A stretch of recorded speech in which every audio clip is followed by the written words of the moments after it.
What? I've been waiting for you, friends. I'm not leaving you behind! Dr. Wowie. I'm not a terrorist! Calm down! Impossible!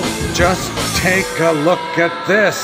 Oh no! What's going on with that radio? I have done all. I told you. Ho! What? Yeah. We've got some more samples here from none other than Resident Evil. But how about you, Barry? I have this. Okay, that's when you meet up with Barry Burton, your handy sidekick in the Jill side of the campaign. And, he's giving you an item saying, it's really powerful, especially against living things. Thanks, Barry. I'm pretty sure that a lot of weapons, guns, grenade launchers, etc., are really powerful against living things. Oh, I love the way you said that. It's just like, sound like a kid would play. I have this! I have this. It kills living things. Really well. It honestly sounds like school pantomime acting. It was all done by a bunch of 12-year-olds putting on voices, trying to do the best they can with their acting skills, and that's why Barry Burton... Exactly, it sounds like a school play. Yeah, precisely, and just have Barry Burton standing in the corners going, I am a tree! Wait, I'm not supposed to say that. Oh my god. It'd be like a kid who's playing grass. Russell, Russell. Russell, Russell. He should be in something like a school nativity play. One of the wise men. I have gold. I have frankincense. I have this. We got some more samples to share. This house is too dangerous. There are terrible demons. Ouch! Ouch! Ouch! Ouch! Maybe he was just like, someone was poking him with a stick just to say, hey, you're supposed to scream now. There are terrible demons here. Oh yeah. Ouch! Ooh, arg. The poison is flowing inside. What's that say? Venom. Me. I mean Venom. Yeah. Boy. I bet they made a bet. Let's do every line on the first take and make the game. Bam. I wouldn't be surprised if that was the case. Oh, Japan, you silly people and your wonderful English dubs that you like to direct. All right, but we do have more, though. We have more samples. We are in great danger.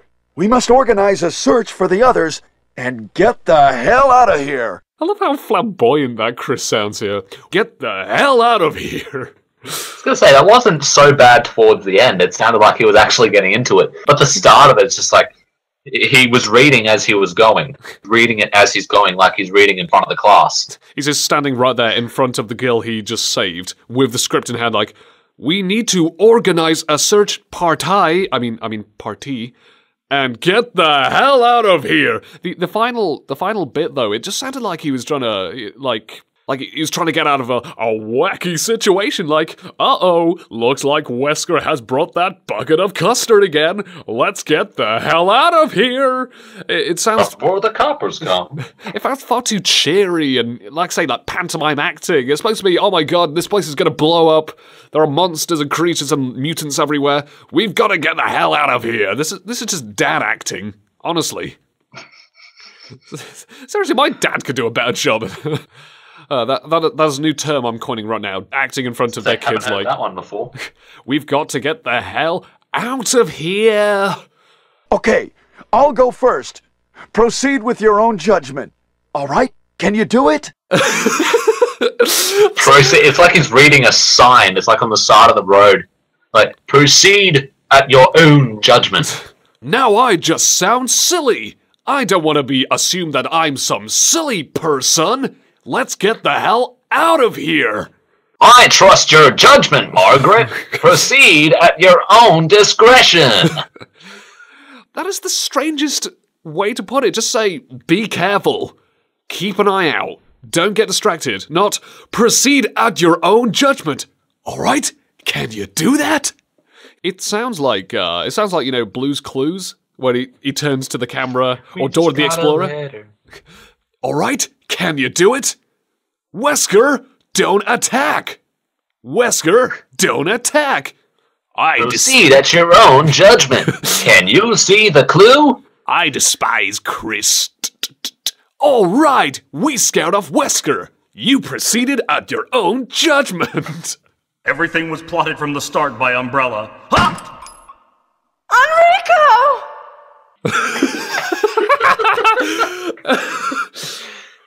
You lost me. Oh, God. Yeah, that was supposed to be like, you survived. Yeah, I know. I know who did it, though. It was all plotted by Umbrella. Enrico!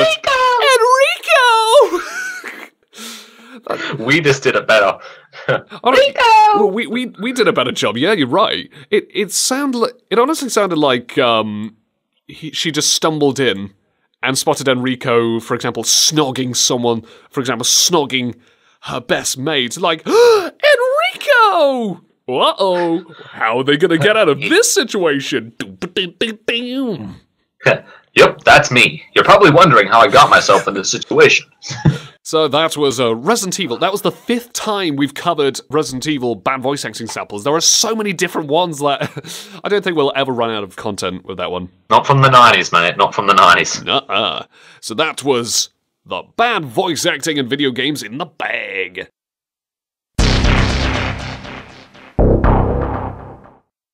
We mentioned about Medal of Honor early in this show, talking about World War II shooter, supposed to be gritty and realistic, but had some pretty goofy content. All the crazy characters in the multiplayer mode. The standard characters include, random Germans, the good guy American, etc. Here are some of the goofy ones. You can play as Winston Churchill. We shall fight on the beaches, we shall fight in, well, what appears to be some sort of German catacombs. Let's do this! I join you on the front lines. You can play as a Velociraptor, as a German Shepherd running on 2 legs holding a bazooka, and you can play as Winston Churchill. So, again, the conversation must be pretty interesting going, we shall fight on the beaches, we shall never surrender. Oh, goodness me, there's a dog running around with a machine gun. I surrender! And there's a Velociraptor. I surrender, forget it. I'm not doing this. This is not a fight we can win. It gets weirder. Oh, wow. You can even play as William Shakespeare. Yeah, No. you can honestly play as William Shakespeare in this game, in the multiplayer Medal of Honor. And again, it must be an interesting twist, for example, picking up an MP40 going, to be or not to be annihilated! The pen is mightier than the sword, but it is not faster than bullets! Damn you, Shakespeare. No wonder no one likes to read your work in school. I imagine a couple of things the Velociraptor could say, if it could talk. Like, do the actual characters talk? Do they bark, or...? No, they just make the usual death noises. So Velociraptor makes, appropriately, dinosaur noises. So I can imagine Churchill going up, killing it, and going, clever girl. It gets weirder with the sequel, Medal of Honor Underground. This is where you play as the French Resistance, and you play this awesome lady called Manon. And put it this way, she can take on an enemy German tank, I think it's like a Tiger II, with a handful of petrol bombs and an MP40. Other playable characters include Quasimodo. You can play as the Hunchback of Notre Dame. In game, he's about 4 foot tall, so he's a pretty tough character to hit when you're trying to aim and shoot him. I was about to say, if he's smaller, that gives you a smaller hitbox. Yeah. Move slower at least. I suppose so, but then again, they can't really escape when you're tossing grenades everywhere. Yeah, well. Hellfire, dark fire, actual fire. There's Napoleon. Oh. An army marches upon its stomach, but then again, a stomach has no match for my sniper rifle. Are you hungry for bullets? I will fill you with lead. Vive la France. And to top it all off, you can even play as the Lady of Liberty. The Statue of Liberty is a playable character. Ah, yes. Now, I know you're thinking, no, don't bother writing in and saying, but she's too big for the stage. No, she's not, like, 50 feet tall, stomping around, like, destroying the map. She's shrunk down to about 6 foot tall. And, of course, she drops the book and that metal torch that she's holding in her hands and can pretty much pick up whatever she wants, like, the big crossbow. And she adopts the machine gun, like the real Lady of Liberty would. She fights for liberty the only way she knows how, with extreme violence. Extreme prejudice. Medal of Honor and Medal of Honor Underground multiplayer, they truly had some of the balmiest characters in gaming.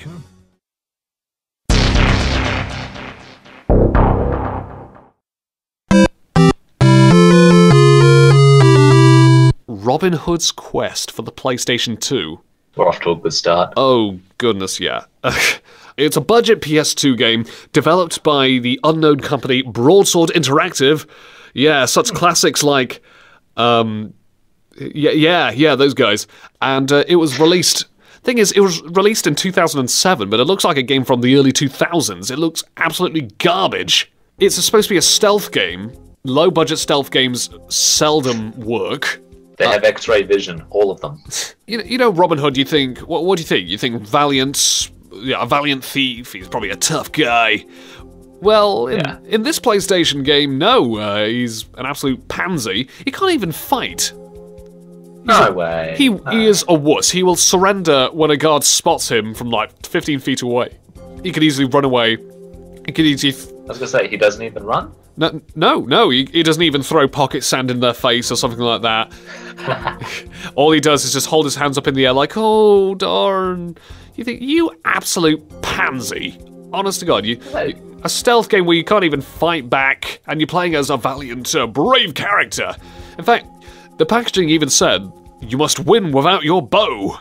Without the bow?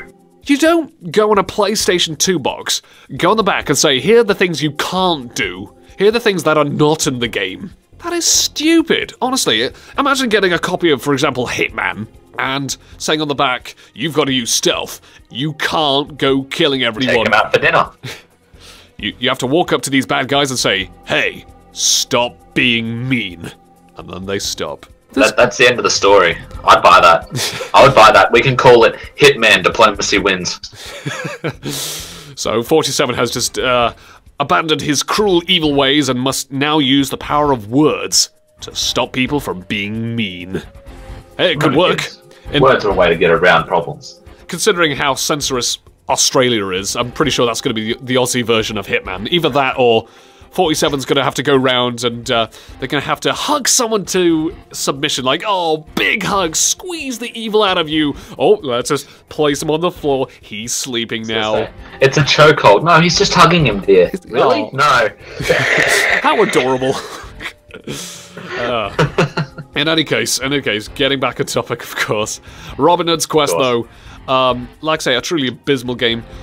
So, how do you stop the guards? Well, you gotta tiptoe past them and drop bags of gold on the floor because, yeah, Robin Hood, Master Thief, he really needs to give away all this cash, like throwing it away.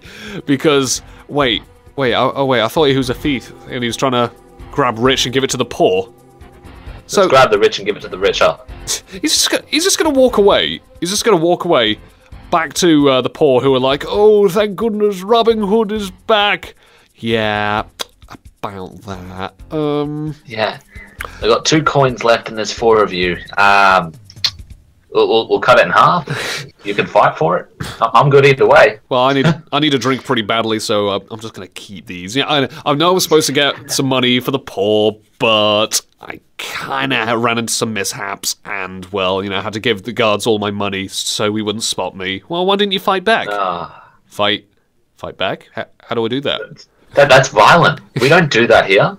I may be giving you money, but I'm not going to put my life on the line for it. In fact, the rest of the game, though, is fetch quests. Find a key, go to a chest, find another key, go to a chest, find the item that someone needs, give it to that person. Oh, thank you, I'm going to go now. Now you can progress. In fact, for example, imagine like a 10-foot wide opening to the next area and not being able to walk around this one bloke because he says, oh, you got to get my staff. It's 10 foot wide. Why can't I just walk around you? Why can't I just kill this? Oh, yeah, of course. You can't fight. You have to win without your bow. Of course, because kids love that sort of stuff. Yeah, you have to win the game without violence. It's the number one thing. To me, it sounds pretty lame. Like, oh, maybe if I walk around him at some point, I'll get to do something. Well, I got something for you, Sonny. This is the whole game. I've got some bad news for you. You think that you can actually do something heroic in this game? I've got some bad news for you. The budget clearly wasn't enough to actually include any sort of conflict. It sounds like the game equivalent of hide and seek. Quintessentially, yeah, but with Robin Hood thrown into the mix. So that was the strange game of the week. Robin Hood's Quest, some lame budget PS2 game, which looks like absolute garbage. In Fallout New Vegas, there are some pretty interesting dialogue choices. If, for example, your intelligence is very high, then you can walk around and say, well, actually that is not true, because you could try this and that. But that's genius! Of course! Thank you, good sir! Oh, well, what can I say? But then again, if your IQ is low enough, if you got a low intelligence score, you can pull off some pretty dopey stuff. Okay, to be more specific, there is one particular building that you can sneak into, and you spot a robot. The robot will approach you and say, blah blah blah, you better be the administrator, or you better get out, you have 30 seconds to comply, what is the secret password? Okay, it doesn't sound that sassy. If you're lucky enough, if you have a skill set of at least 6 out of 10 or higher, so in other words, luckier than average, you can choose a dialogue choice which says, ice cream. And the robot will go, password accepted. Hello, administrator. And just fly away without killing you. Pretty nifty. If your IQ is low enough, as in between 1 to 4, in other words, incredibly dopey, then one of the dialogue choices you can choose is to scream at it at the top of your voice, ice cream! Password accepted. No way. Honest to God, there are some dialogue choices that are unique because the game pretty much takes pity on you because your character is so stupid, and you might just get a free little entry out of it. That's an interesting flying dog. It asks me passwords. It's like when you talk to a certain follower and you can say, well, he tells you, all right, so why should I follow you though? You know, I'm fine here. If you're smart enough and say, well, you can join me, keep me alive, and help other people out there. Oh yeah, that's a very good point. I'll join you. Or if your IQ is low enough, you can go, I need help doing things. Could you help me with hard things? And they'll go, wow, you really sound like you need help. Sure, I can help you, but just don't be stupid. I mean, don't be evil. You need a babysitter. Don't be evil. Because that's wrong. Okay, let's go. Yeah, pretty much. It's like he's just staring at you with disbelief, like, good lord, please tell me you can use the toilet by yourself. Yeah, I'll help you. I'll help you. Let's go. Hold my hand. Draw the line in the sand at a few things, but I will help. What games out there do you think would be pretty fun to play if your character were really dopey? I mean, I would love to play something like Resident Evil and then get out of a really tough situation, just like in Fallout New Vegas, by yelling, ice cream! Just yell ice cream as you're running around. I can imagine the big bad guy, Albert Wesker, saying, you know, I'm gonna kill you now, Chris. Ice cream! Well, that is a very interesting point. Maybe I shouldn't kill you right now. Maybe I should get some ice cream. Oh, wait, he's got away! Oh, darn, that dastardly rogue Chris and his smart ways. Oh, that Chris. It's a reverse psychology technique.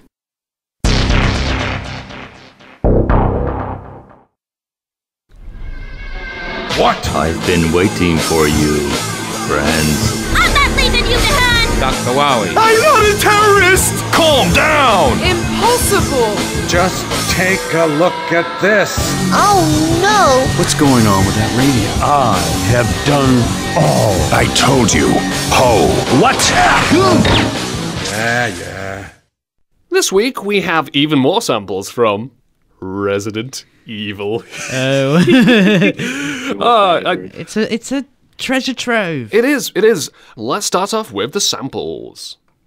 Now I've done it. Sorry, Jill. Wait. I'll go and get another rope. Barry? Barry! That was when you go down a hole and Barry drops the rope, somehow. He's so incompetent!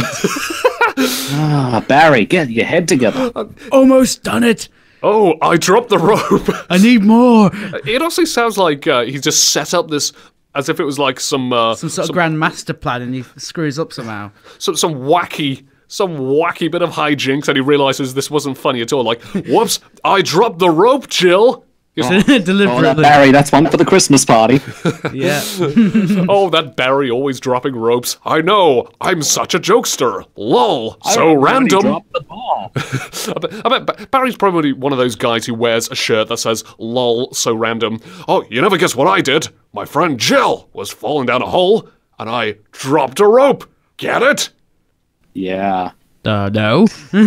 Barry, this is why no one likes you. Please leave. Do you think Barry might end up being trapped in a constant loop of putting a rope down, then dropping it, then putting a rope down, then dropping it? Yeah. And this just lasts forever, like, oh, I dropped the rope. Barry, we've been here for 6 hours. This is not funny. I'll get some more rope. Whoops, I dropped the rope again. God damn it, Barry. All right, let's play some more samples. Go to hell. Don't come this way. No! Was someone sniggering in that line? To be honest, I would have been. Like, go to hell. God, that was the most nonchalant. Go to hell.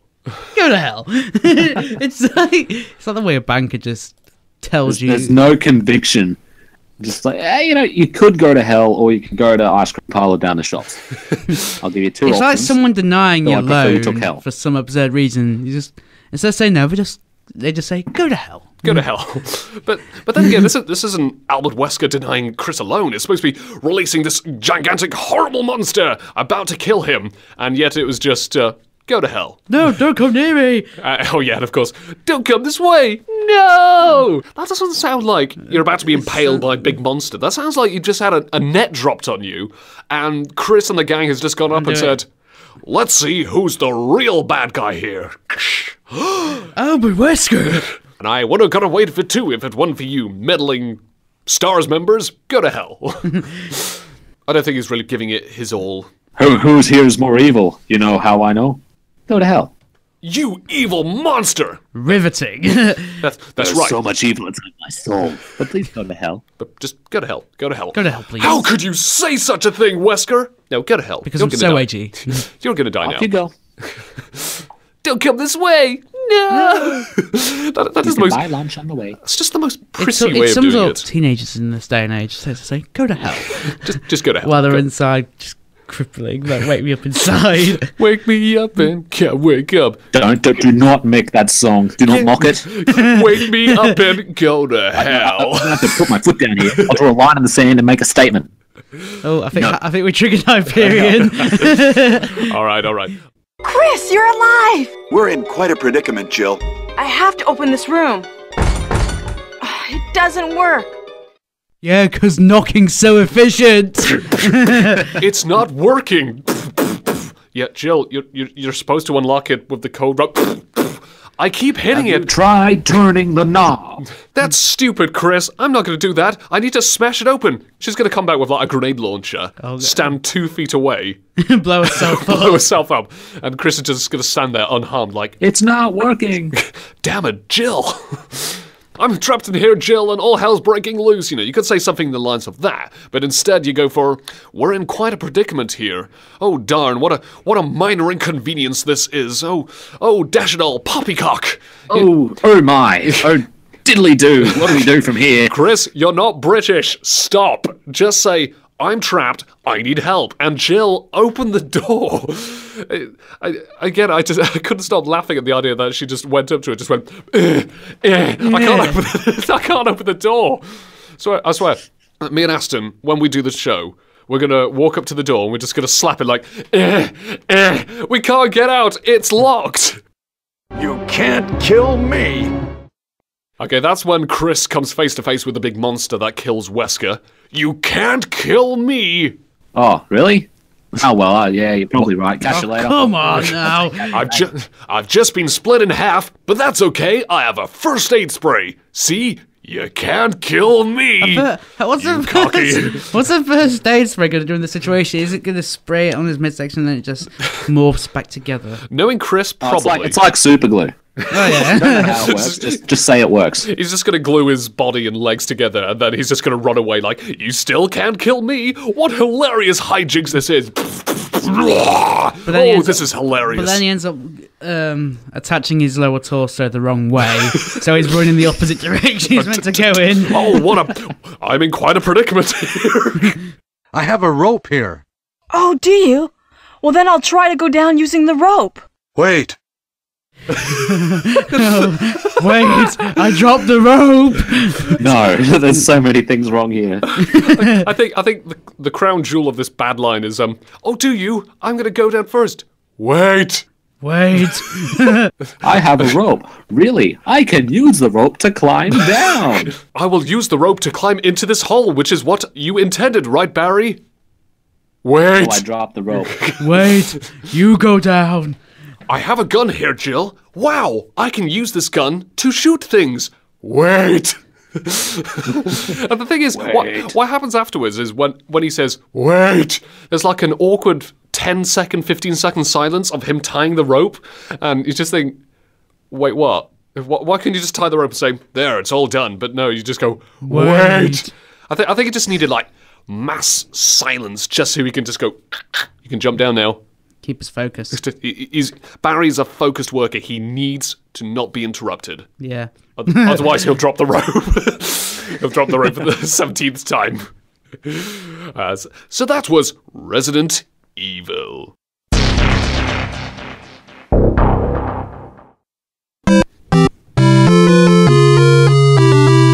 This week's strange game of the week is Blood. This is a 1998 first-person shooter. Okay. Which used the same game engine as Duke Nukem 3D, so you know it's gonna be awesome. Evil gunslinger Caleb, he joins an evil cult called the Cabal.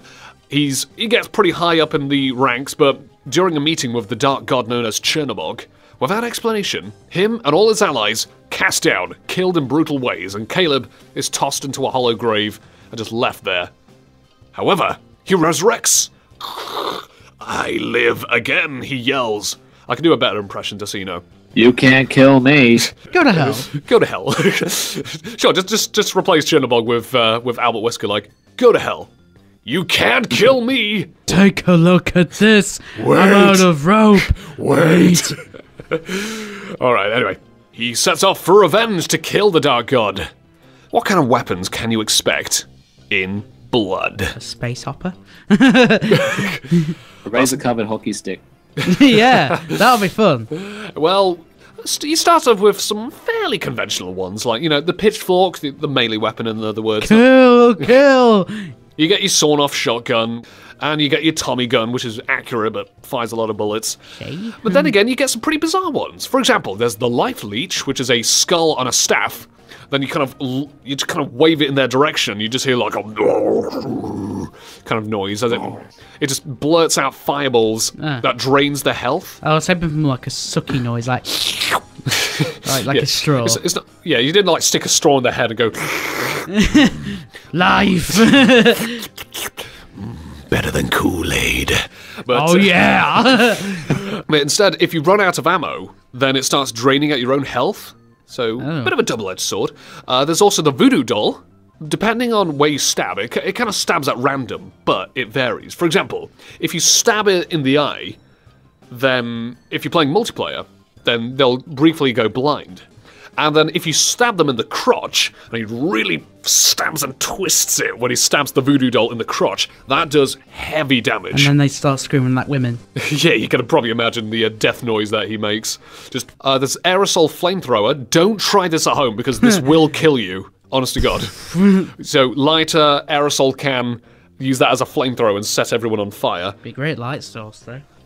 True, but like I say, you will die if you do that in real life, so please don't do it. It's stupid. Yeah. Unless you're a complete moron. That tends to be a very burny kind of sensation. Burn the chicken, burn yourself. Well, at least you don't do the second one. At least your incinerated corpse is going to smell nice. Like Africa. Sizzle. But don't mix up bravery with stupidity, kiddies. Because, you know, we don't want to get sued. So that way, if we call everyone stupid, therefore we're not liable. All right, then. I'm stupid. No, I can't be sued. Owned it. Damn. You can't sue me. Darn you. You can't sue me. Go to hell. Go to court. Go to court. Anyway. Enemies. Crazy cult followers, like I say, and they scream like, Kruvux Kruo! Maranax Infirmux, and, you know, crazy Latin words. It's deliberately horror cliche, this game. So undead, gargoyles, fire-breathing hellhounds, severed hands that go, I'll swallow your soul, from Evil Dead.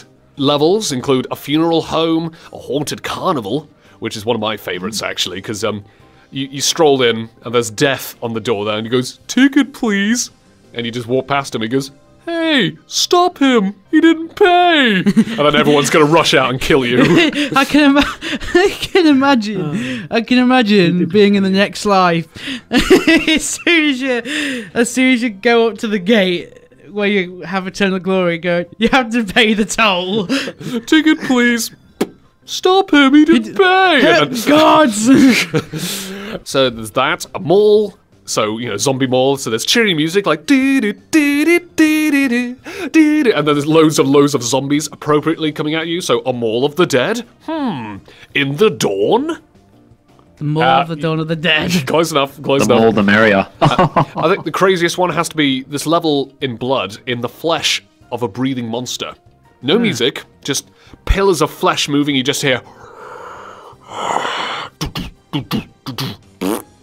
and noises like that. Some of the highlights for me include, there's a weird glitch where if you get trapped behind a door when you're closing it, you die. So you squash yourself with the door and die. It's like, imagine those old Tom and Jerry episodes where you just whack the door and you want the door too.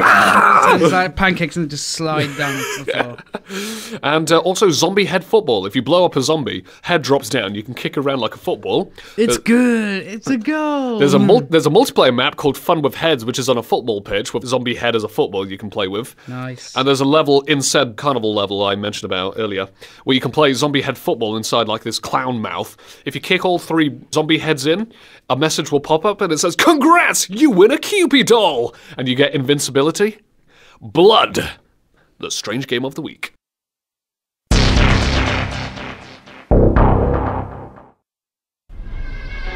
What? I've been waiting for you, friends. I'm not leaving you behind! Dr. Wowie. I'm not a terrorist! Calm down! Impossible! Just take a look at this. Oh no! What's going on with that radio? I have done all. I told you. Ho. What? Yeah. Bad voice acting for this week is all about Dynasty Warriors 3 again. We have even more bad samples from this game. Hey, you, go and report! Yes! Hey, you, go and report. Yes. You don't walk up to someone and go, hey, go and report. Yeah, okay. What are you going to report about? I don't know. Business reports? You're surrounded by enemies. And economical reports, reports on if the food's done yet. This is so confusing. They're not specific enough. It's like, Aston, you go do yeah. Yes. Oh, jeez. Yeah, I don't know what happened to the writing in this game as well, but it's just, hey, you go and report. Yes. Wow, these guys are just like yes men? It's just must be. They say the dumbest stuff that makes no sense. It's like Meek Mahan. Hey, hey, Hyper, go and buy with the yeah, that's it. No. We have a What hipster now? here. What now? Where is your game now? What will you do? We have a naysayer. Shave him. Get him. Eat his bones. I just like to imagine he runs up to the officer and says, report. I have report. Good. Anyway, let's fight. Yay. What was the report? Let's check out the other samples. Go! Ye children of the yellow turban! Well, we wouldn't do that here. We'd be more like, oi, nah! And then kind of Get the beer. It's a lad's night out, so let's go! Let's go! Ye children of the yellow turban? Yeah. What? Hey? It is based on true events. It's based on the events of the 3 kingdoms in China. Okay, the Yellow Turban was an actual army. So basically it was just made up of squeaky-voiced 12-year-olds just rushing around going, go! I wouldn't go that far. well, according to Dynasty Warriors 3, let's give it some credit. 13. based on true event. All right, 13-year-old. Let's be a bit more you. generous. Fine. But Honestly, yes, and he just doesn't get it. so they're all rushing away thinking, "Oh, we'll get them." It's like going into a club and you see someone pretty, and then they go, Go! Get her number! Stop laughing at me! We will not lose to magic. Let's go forward. We will not lose to magic. Let's go forward. That sounded like a 90s anime thing. It sounded like Sailor Moon. In the name of the moon, let's go forward! Again, it sounded like she was 10. The toughest. Use the magic. It's like, you're my boy, Blue. It's probably just like a little girl just rushing around, and this is supposed to be like the toughest commander in the army, and they got desperate, like, let's go get them, boys. Yeah, whoa, arg! Don't mess with her. Go, girl! Go! Let's go! Tornado! Who are these weirdos that keep getting into the battle? Who are these crazy people? You got weebs. Basically, it is just an army of weebs. We've got dorky teenagers. You got 10-year-old little lolly characters who talk like this. I'm gonna punch you. I'm gonna get. Oh, she thinks she's tough. All right, you just go there, and we'll fight this army that some strange man must have sent by. No, it was me. Oh, she's such a kidder. Where's the commander? Anyway, let's go to this next sample. Great King, flee! That reminds me of Beyblade. Go game! Oh, let her rip! Oh no, it's flying to my face! Yeah! I love that sample. Oh, okay. Sorry, I gotta play it one more time. Great King, flee! It's the worst death noise of all time. Oh, jeez. If they could think of the campest way to die, this would be it. Oh, jeez. That's the thing. This is supposed to be like some sort of heroic sacrifice. Great King, get out of here. No, not Billy. He was my best friend. But instead it's just, Great King, flee. And boys. There you boys. Why must you pester a son of a shepherd like myself? You're very good. Oh god. Oh dear. Whoever voiced that character, darn you. But I salute you.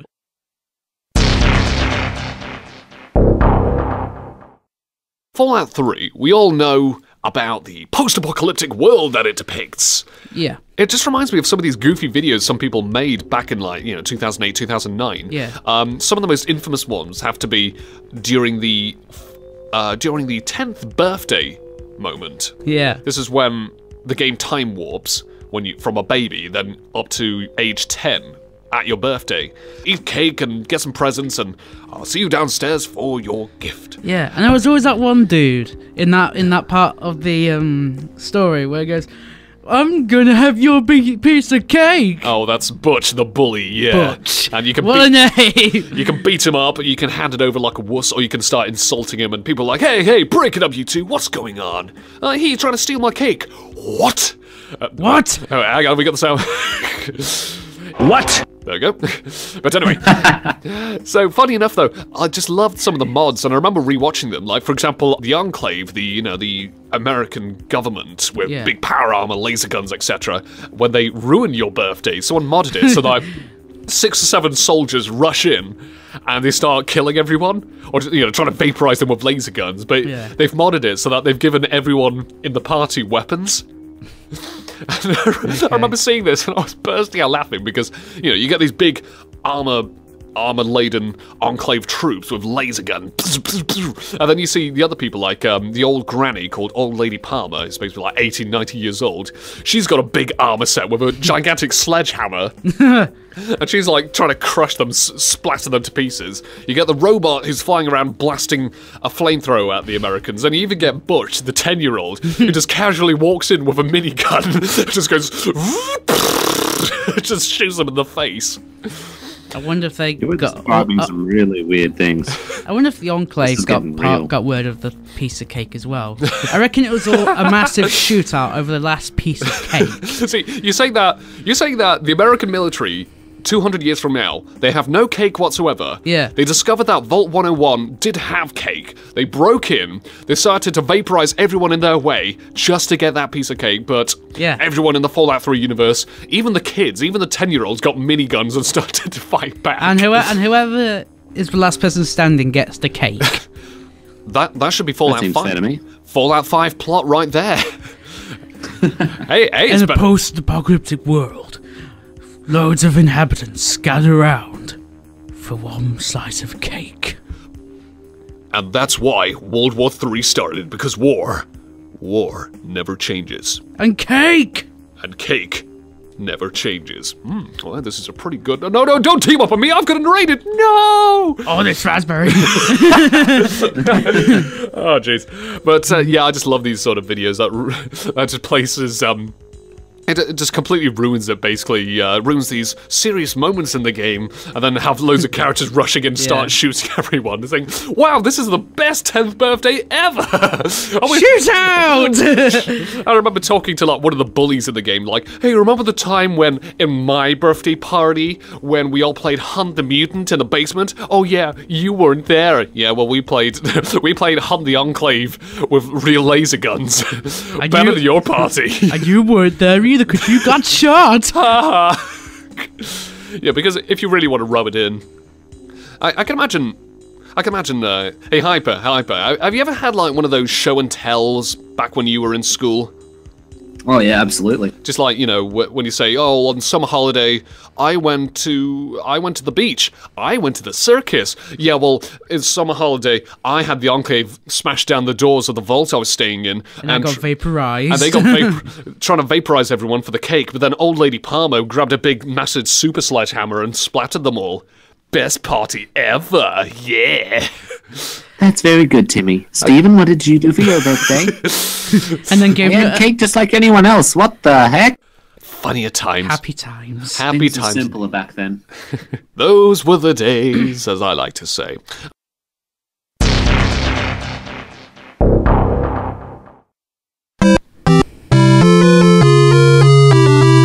This week's Strange Game of the Week is Blood Plasma Pack, an expansion pack for the cult classic first-person shooter Blood from 1998. We talked about Blood last week, but this week the Plasma Pack. It's kind of just like a map pack. There's nothing too exciting aside from mostly levels and a few other enemies. Caleb of the evil cult Cabal. He got cast down, cast away, his allies killed. He got revenge on its dark god Chernobog. Looks like the Cabal are down but not out. They're gonna grab 4 new, quote-unquote, chosen, so you know, second-in-commands, to take over and lead them into a conquest of darkness around the world. It contains a few interesting new enemies, actually. For example, you can fight mini Calebs, so mini versions of the main character. It's pretty fun grabbing like a stick of TNT, just tossing it at them and blowing them all to smithereens. You get killer plants, so these little plants which whips you with its roots. No, not like that, Aston. Don't grin. What? No, that's. We need to have the talk, Aston. No, that's just for the reserved the deepest, darkest parts of my imagination. No. And then you get the new enemies called Beasts. Well, they start off as priests, so in other words, dudes in orange, and they have fully auto shotguns, and they're pretty tough. But when you damage them enough, then they kind of just scream, then mutate, you could say, or transform into a gigantic 10-foot-tall beast, which is basically a werewolf. They rush at you, start clawing you in the face, and then do this mighty stomp with its foot. The final level is Ritual Grounds, and the level, because you're fighting beasts, is appropriately called Beauty and the Beast. I just kind of got the idea, maybe this level should incorporate some sort of aspect of Disney's Beauty and the Beast. Like the singing crockery, like the singing teapots and stuff. Well, just replace it with singing shotguns and voodoo doll or something. Yeah. Kill as old as time. They kill and make the rhymes. Beauty and the Beast. Now rush along to the grave, dear children. This is really edgy. I apologize. That was That's terrible. not how the story goes. Well, okay, I still say... Way to ruin people's childhoods. I still... Too late for that. Let's just get Gaston in there from Beauty and the Beast to fight... Okay, I can appreciate that. Yes, get Gaston to fight the beasts. No beast stands alive against you, and no girl for that matter. It's true, LeFou, and I got my sights set on those beasts over there. What, the gunmaker's daughter? She's the one. And then, of course, he discovers the beast like, it's over, beasts. No one shoot like Gaston. Just pulls out his blunderbuss. You can't kill me. I bet he's kind of killing them all, thinking that the beast has just transformed into four. Did you really think Belle would want someone like you four when they had someone like me? So, going around killing the beasts. In fact, no, he'd probably just walking, parading around, getting all the villagers saying, I say we kill the beasts! Yay! It would be a very quick story, though. It would, yeah, but then again... Guns versus teapots in a castle. It wouldn't end very well, would it? No. Well, true, but this is, of course, blood plasma pack, so if Gaston came in there and killed all the four werewolf beasts, I think that would be the best final battle ever. After all, he does eat 4 dozen eggs every morning to make him grow large. Protein! But now he eats 5,000 eggs. And he's So roughly the size of a barge. So, yeah, okay, we got to mod that. Someone, if you mod Gaston in there, because I just want to see Gaston from Beauty and the Beast fight the beast with a blunderbuss, because no one shoot like Gaston, etc. Let's round off that segment then. That was all about Blood Plasma Pack.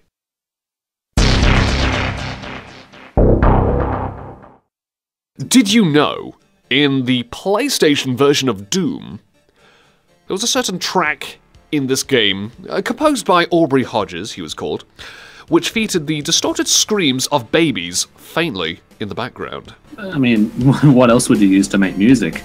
Well, if you're not using screaming babies, you're doing it wrong. Political correctness gone mad, I say. I want to hear distorted screams of babies in my music. Aubrey Hodges did use distorted screams of babies in one particular track. It's because, compared to, for example, you're probably hearing faintly in the background right now, this kind of, head-banging music composed by Bobby Prince, to go around shotgun in hand, yeah, I can kill demons from hell to this.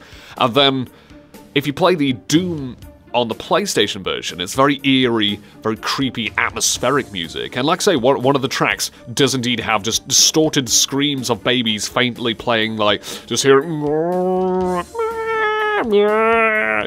I remember, in particular, a while back when we were little and my dad was playing it, and there was another track which had these, like, distorted growls, like... just kind of, like, distorted... just roars from a... It just sounded like a monster. It honestly sounded like a monster, kind of roaring and growling from a distance with chains rattling, etc. Very creepy. And I remember my dad kind of getting us all to lean closer to the speaker, and he said, hey, listen to that, listen to that. Sounds like he's saying your name. Oh, it sounds like he's saying my name too, and yours. Listen. It's like, oh, Jake.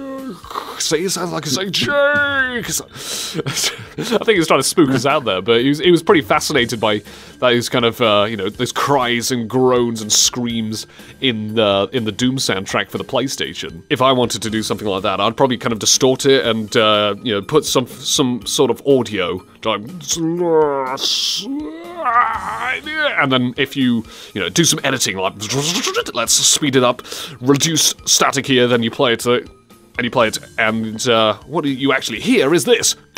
Listen to the Cyberjet on Siren FM 107.3.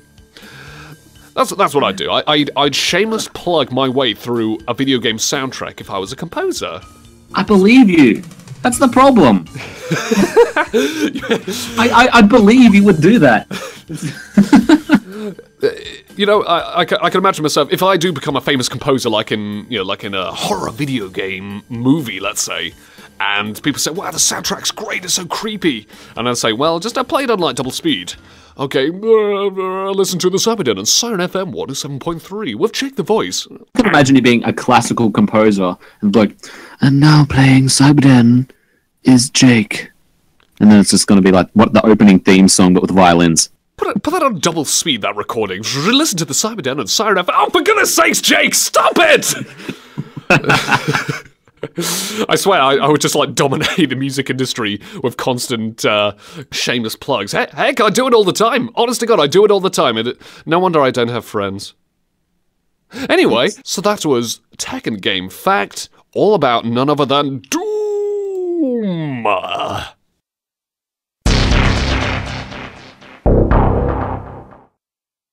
Ready. What? I've been waiting for you, friends. I'm not leaving you behind! Dr. Wowie. I'm not a terrorist! Calm down! Impossible! Just take a look at this. Oh no! What's going on with that radio? I have done all. I told you. Ho.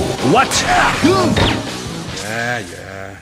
This week, the bad voice acting in video game samples is all about House of the Dead 2. Now, this is a rail shooter. In other words, you go down a specific path, then it sometimes pauses, and then out of the blue, zombies! They start attacking you, throw in axes, take them down with your trusty handguns. But the thing is, though, the voice acting is, unsurprisingly, awful. I've been waiting for you, friends. Goldman, do you know what you're doing? Hello, friends. I've been waiting for you, friends. It's kind of like he's like, I want you to be my buddy. Be my friends. No, please. We're friends. You don't know it yet, but you like me. All right, let's keep playing the samples. Dogs of the AMS. Time they made a move. Aside from the fact that it sounds absolutely atrocious, this is supposed to be during a cutscene in the game where, you know, he kind of stands up dramatically, and when he says the final word, the camera kind of flies away dramatically, like, you know, it's supposed to be like, Dogs of the AMS. It's time they made their move. Dun, dun, dun, dun. And the camera flies away. I don't know if I could see that going well. No, like, it's just income. I think got to have a bit more emotion in it. It's just him standing up and then Dogs of the AMS. Time they made their move, and then the camera just kind of flies away. Like, no, I'm not recording any of this. No, run away. This sucks. Where's it going? No, come back, sir. But friends, come back. I have more words to say. How could anyone do this? When I heard that, I'm like, it sounds like someone spilled the potato salad, not a zombie apocalypse, you know? How could anyone do this? This have happened? I spent all weekend on it, Sharon. Oh yeah, and there's also some zombies pouring out on the streets, but that's not the focus here. But the potato salad. Potato salad, come on. People of the AMS. I am Goldman. I don't care if you people try to get in my way or not. How hard is it to do a laugh, man? Come on. Not to mention, I don't care if you get in my way or not. So, well, I think you probably should if they're trying to stop you and are successfully foiling your plans. But oh, man. I bet someone just wrote M. Overly specific to the script. It's just reading it far too specifically. I bet you probably wrote, you know the little square boxes when it says how to say something in regards of tone and delivery, like angrily. He's probably saying, people of the AMS, say this angrily. Yes. Yes. Oh, no joke. That's happened as well. Like, I don't care if you stop me or not. Now laugh angrily and happily at wait, am I supposed to read this? Oh well, that's one for the blooper reel. I can imagine just him. I can imagine just like him grinning, like that was a hilarious blooper. We should get the kind of quote unquote laugh and turn it into a remix. I don't care if you stop me or not. I don't care if you stop me or not. Can't be. You're... No, that was not edited. I think it's supposed to be like a big grand reveal. It's your, not your, idiot. God, get the spelling right. New York. He gets shot and that's the end of the game. Bam. It just abruptly ends right then. I hope you spend your $50 well. Or however much you had to pay for this thing. As the credits roll, you have Goldman and his evil I have won. I don't know. It still sounds like some sort of like the heroes of House of the Dead 2 are like a gang of Scooby-Doo characters or just general rejects. And it's like Old Man Jenkins. And I would have got away with it too if it wasn't for you meddling agents. Old Man Jenkins got caught one too many times, just like, ha ha ha. I bet you'll figure out who I am. It's like they're inviting me in. This is a fantastic trope in Japan when characters just like to yell out exposition. Or they think it in their heads, but you can hear it. It's a very Japanese kind of thing to do. It looks like Goldman is going to attack me. Maybe if I jump to the left and use my twin pistols, I can take him down and also take down his evil creation. Yeah. Just pretend you didn't hear that. It's some of the best parts. You just go, well, it leaves no dead ends. It tells you exactly what they're trying to get across, and that's the beauty in it. You don't have to worry. It's like, you're not missing anything. Just play the game. Goldman! A successor will come. Farewell, friends. That was the famous last words of this bad guy. Of course, it naturally started off with the hero saying "Goldman" a few times too many. I swear he says it like twice. About to get into a taxi. He's like, farewell, friends. Once again, this is not supposed to be, oh dear, you caught me, goodbye, kind of thing. This is him falling off a building because his grand monster has just been defeated, and then dramatic end. But no, it's just him going, farewell, friends. I actually know this scene. It just popped into my head. I actually know this scene. It's actually awful. He just like, goodbye, friends, and then he falls. Goodbye, friends. He just very much just a 90-degree. Not just like a thing of beauty. And right at the bottom is probably going to disperse something that's supposed to be serious, like, for the last time, we do not order a giant trampoline. You know, pal, you could have told me that before you set it up. I didn't see that one coming. Good on you. And just right to the side is just Goldman going, just like slowly floating down, then touching the ground, and then bye. When he hits the ground, he just goes, goodbye, and then dies. Goodbye, friends. Thanks for playing the game. In fact, I bet you the guy's still standing in his office. Goldman's already just jumped off the building, and the hero is probably just teleported back to his office, pointing at the empty chair like, Goldman! It's like, he's just too shocked. 15-minute delay, and just then, Goldman!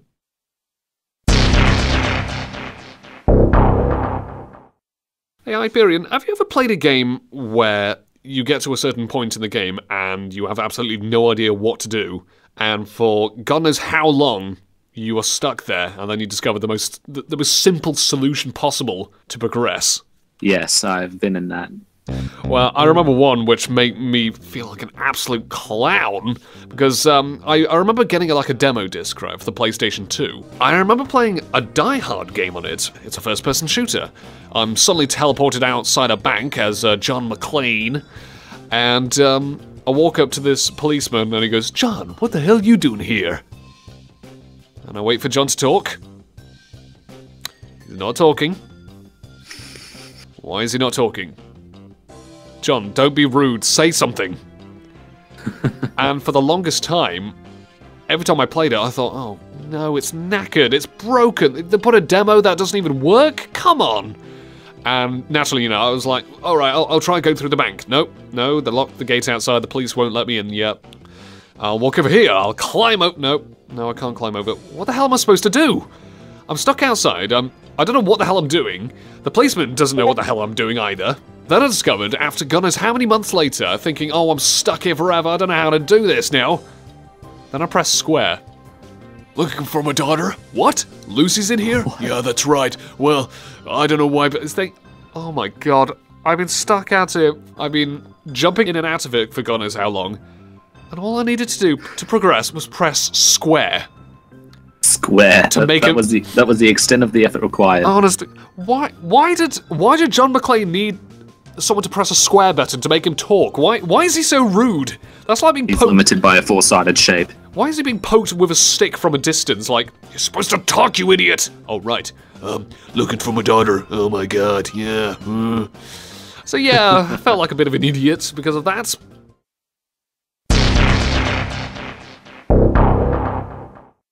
Tekken Game Facts. This Tekken Game Fact is all about Duke Nukem Forever, the 15 years in development first-person shooter. Well, according to the 2001 version of Duke Nukem Forever, because of course it went through many iterations, it was a chase after better tech, and boy did it end badly. Point is, according to the trailers for the 2001 version, there was actually supposed to be a segment where Duke rides a donkey, called Spanky, funny enough. He rides a donkey slowly through the desert, and on top of the donkey you've got to fend off hordes of incoming aliens. Sometimes you get like a monorail mission or a damn train mission. You know, you're hopping on a vehicle and you've got to take pot shots at evil bad guys. But no, for Duke Nukem Forever back in 2001, it was riding a donkey. This is kind of like something I'd expect from a petting zoo, rather than... If you're not riding a donkey at some point in the game, you've got to really reevaluate where you're coding it. Because it's not, if it's a horse, you're still going the wrong direction. You're almost there. Duke Nukem riding a donkey shooting aliens, that was dropped because it was so painstakingly slow. So they thought, this is absolute rubbish, forget it. How about instead we replace it with a friggin' monster truck, and you can drive all the way through the desert. But that's just awesome. The donkey or the monster truck? The monster truck. Yeah, okay. I thought I wouldn't be able to woo you over with the monster truck, but you know, you seem pretty concrete with the donkey segment of Duke Nukem Forever. But and that's the thing. If the donkey spat fire, I'd be more interested. Yeah, maybe if you fed it like a handful of chilies and a couple of laxatives, then maybe you could turn the donkey into a killing machine, just like Duke Nukem. But you just gave me an idea. Maybe for the future sequel.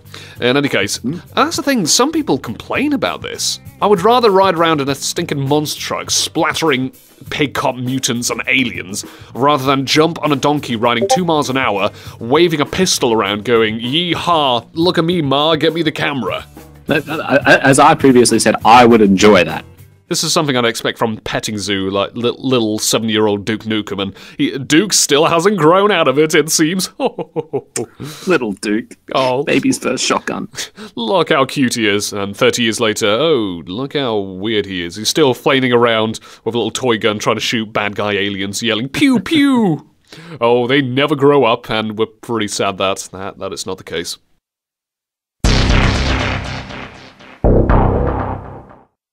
Have you ever been a victim of just rumours or your mates lying to you about something in the game and you felt like a right idiot afterwards? Me and my mates were playing the survival mode, you know, the zombies mode on Call of Duty 5. And one mate at school said, alright, let's play on this one map, right?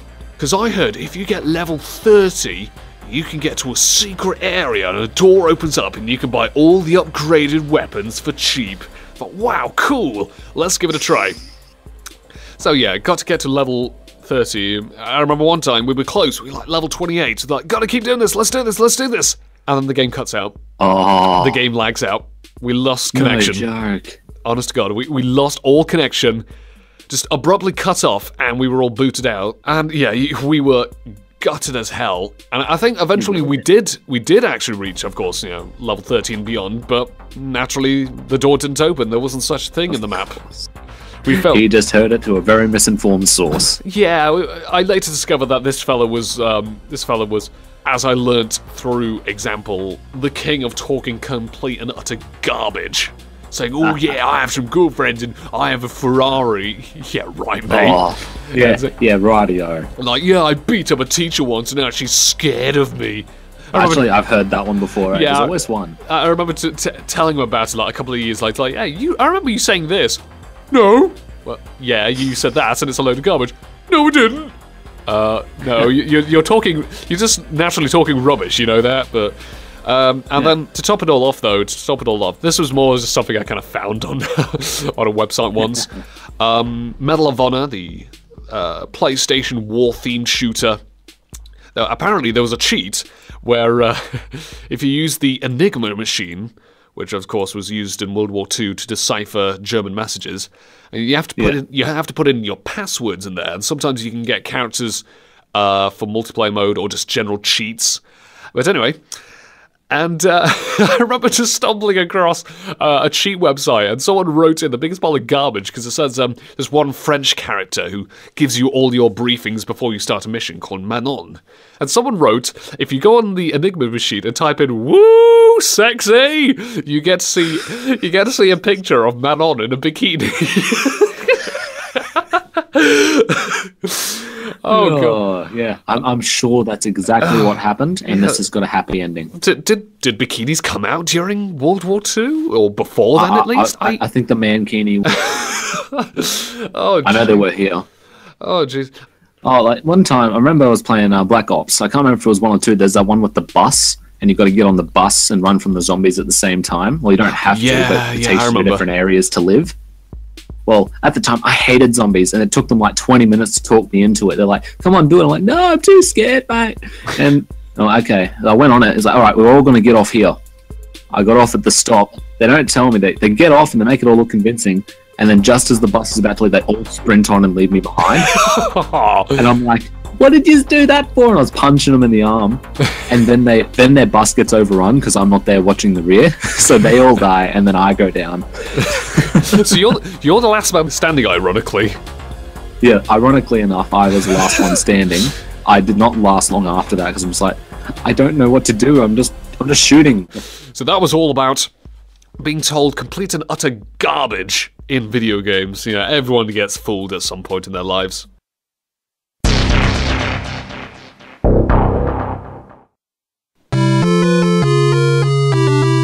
This week's Strange Game of the Week is none other than The Sims 3, Katy Perry's Sweet Treats. EA decided to kind of shoehorn in Katy Perry into a Sims 3 expansion pack, so just when you thought that creating your own little buildings and little characters, playing God with your virtual depictions of yourselves or whoever you want, you thought, that sounds fun enough, right? No, apparently not, because EA thought, hey, how about this? Let's introduce an expansion pack, Katy Perry themed. Yeah, I mean, The Sims have that weird language like Bika, Ika, Ika, Oop, but let's bring a singer that speaks English into it. That's something I'm still scratching my head over, aside from the fact that they actually thought this would be a great idea, just endorsing Katy Perry, shoehorning in things like everything candy-themed, you know, sweeties everywhere, because she likes sweets, for example, clothes, lots of lady clothes and a few bloke clothes, but quite honestly, I'd rather be chucked down into a ravine than be caught in public dressed in any of these. I would have no problem dressing up as a strawberry. Are you sure you want to be walking around looking like some sort of gigantic cinnamon bun coated with icing, etc.? Because honestly, I don't think you're going to look good enough to eat. You're going to look good enough to beat up, maybe. I would go down well because, you know, I'm part of the expansion pack. Join the meta. I think people would just beat you up and take your lunch money hyper if you dressed up in some of these clothes. They'd take my clothes because they're jealous. They are hot jelly. Get out. I'll stop now. Just leave. At least there aren't any sweetie themed jokes, but in any case, but yeah, you got toys, wallpapers, other things around the home, and you know, for example, wow, a slide that's pink and blue, or how about a bench that looks like a bun? How about cherry trees made of candy floss? And let's shoehorn in Katy Perry into all these things. And you think, why do they turn this into an expansion pack for The Sims 3? This is an awful idea. You've got a niche market of just crazy little fangirls who might enjoy the game. If we took, for example, if we decided to make some expansion packs of our own, just to shoehorn in a celebrity for some easy money, who do you go for? Hey there, kids, I'm Hulk Hogan. You can include me in The Sims, brother. And just include, for example, you know, create a wrestling ring and decorate things with like weightlifting apparatuses, jars of Hulk Hogan brand, quote-unquote, vitamins. Ha ha. Take your vitamins, brother. And probably just because, you know, in Katy Perry's Sweet Treats for The Sims 3, you get little radios that play her awful, awful music. How about we, and this is no joke, Hulk Hogan did have a rap album, and I think we should put these little radios playing some tracks from his rap album. And for those who haven't checked it out, let me read out some lyrics from the song Beach Patrol on the Hulk Hogan album. I was walking down the beach, looking for some action, had my radio set on a rap station. I did not make that up. You do this to your fans. I'll play the full thing someday, I will. But in any case, I still want to see Kurt Cobain, the add-on, and just have anything Nirvana themed, because, you know, this will appeal to the teenagers out there, you know, all the 13-year-old girls who are like, Kurt Cobain, I love you, even though I only know 2 songs from you. I remember Smells Like Teen Spirit and that other song. Did you sing that song that goes, Sweet Child of Mine? Yeah, I think that was a Kurt Cobain song, but yeah, I am a huge fan. And we'll just decorate it with, like, you know, those t-shirts that you probably sell in these market shops with the same Nirvana logo everywhere. Like, the shirt could look great, but if I haven't actually listened to the band, I go, I'd be living a lie. So, I wouldn't be able to do it. In fact, Pearl wrote in and said, let me utter a meme song. Wake me up inside. Yes. Okay, so Evanescence. Little legend. An Evanescence-themed Sims 3 expansion pack. So basically, we're just going to make big towers and put our Sims just hanging on the edge, playing that song on loop, constantly like, wake me up, wake me up. I don't even know the words. I can't even remember the words. It's just when she does fall. It's too much of a meme now. I know. I don't even know the words when she falls off and he's like, I've been living a lie. Or something right at the end. I'm tired inside. I don't know. I think yelling random rasa. It's like chop suey. I don't actually know the words. It's like, wake up. Wake up. Come on, push a button, a little makeup. Put a little together with the table. But anyway. Yeah. So that was The Sims 3, Katy Perry's Sweet Treats, a shameless cash-in for the strange game of the week.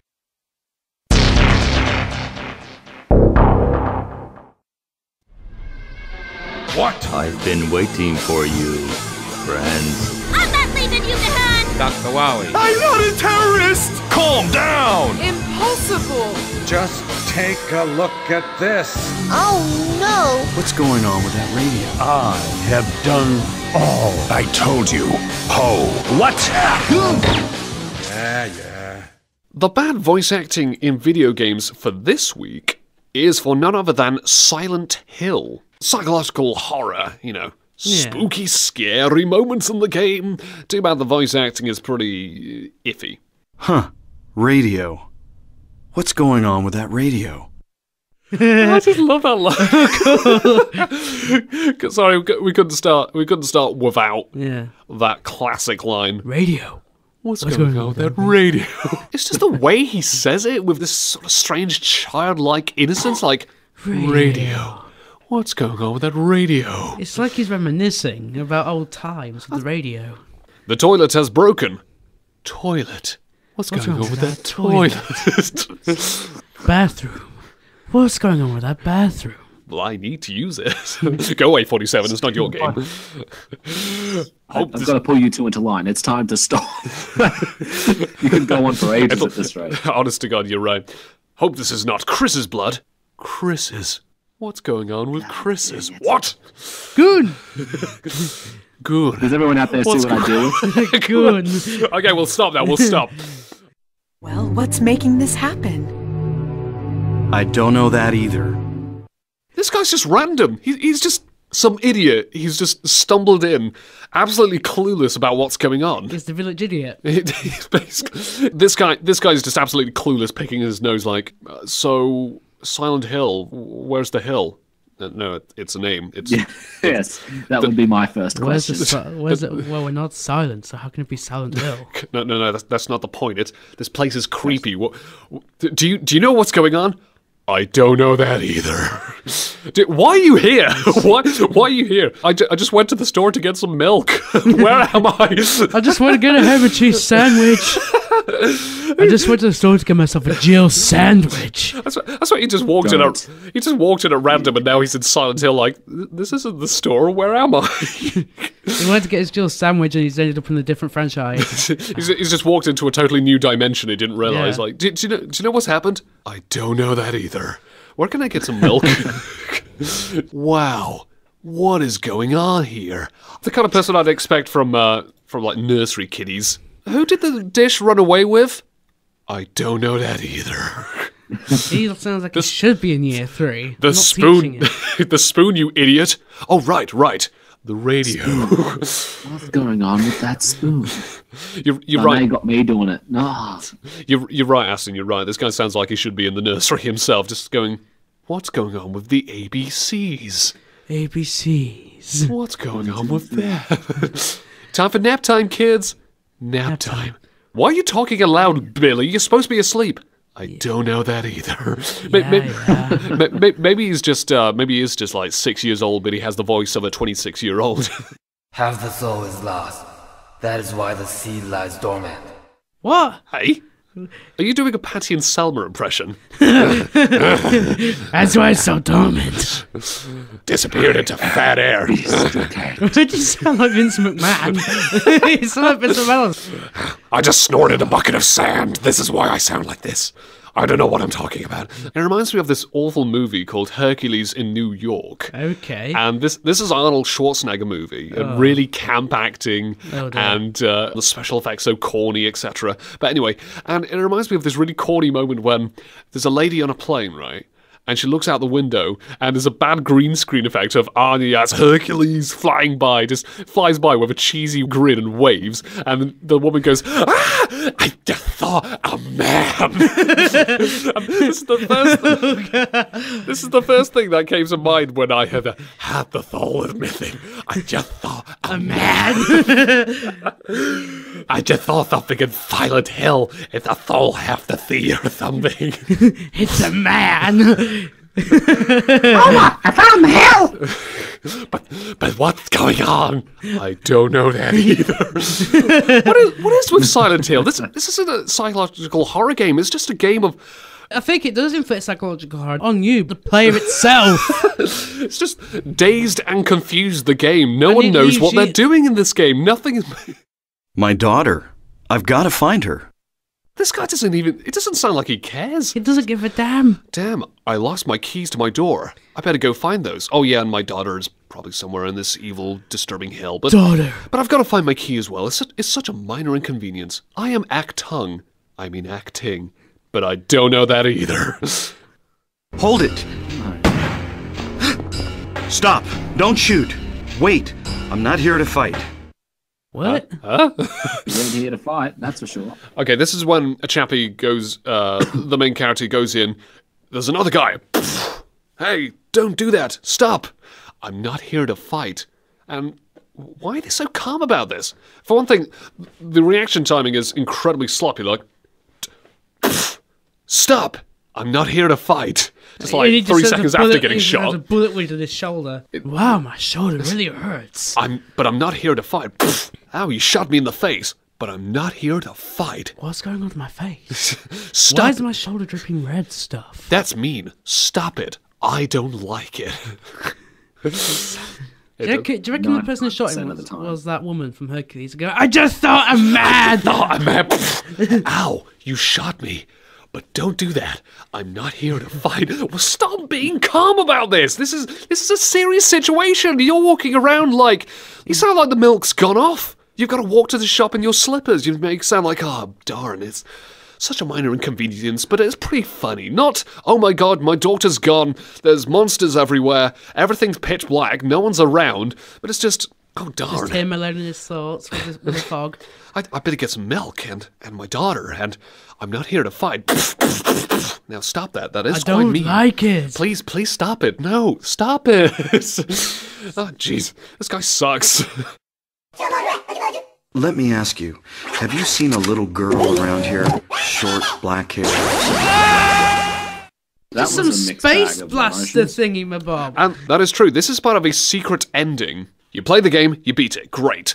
Second playthrough or more, you can get the UFO ending, which is like it's a joke ending. Aliens. Yeah, when he gets vaporized and sent into a spaceship by aliens. Yeah, like I say, reminds me of the movie Bolt. Like right at the end, it's just like normal TV show, and then they for some reason get abducted by aliens, ripped off his mask.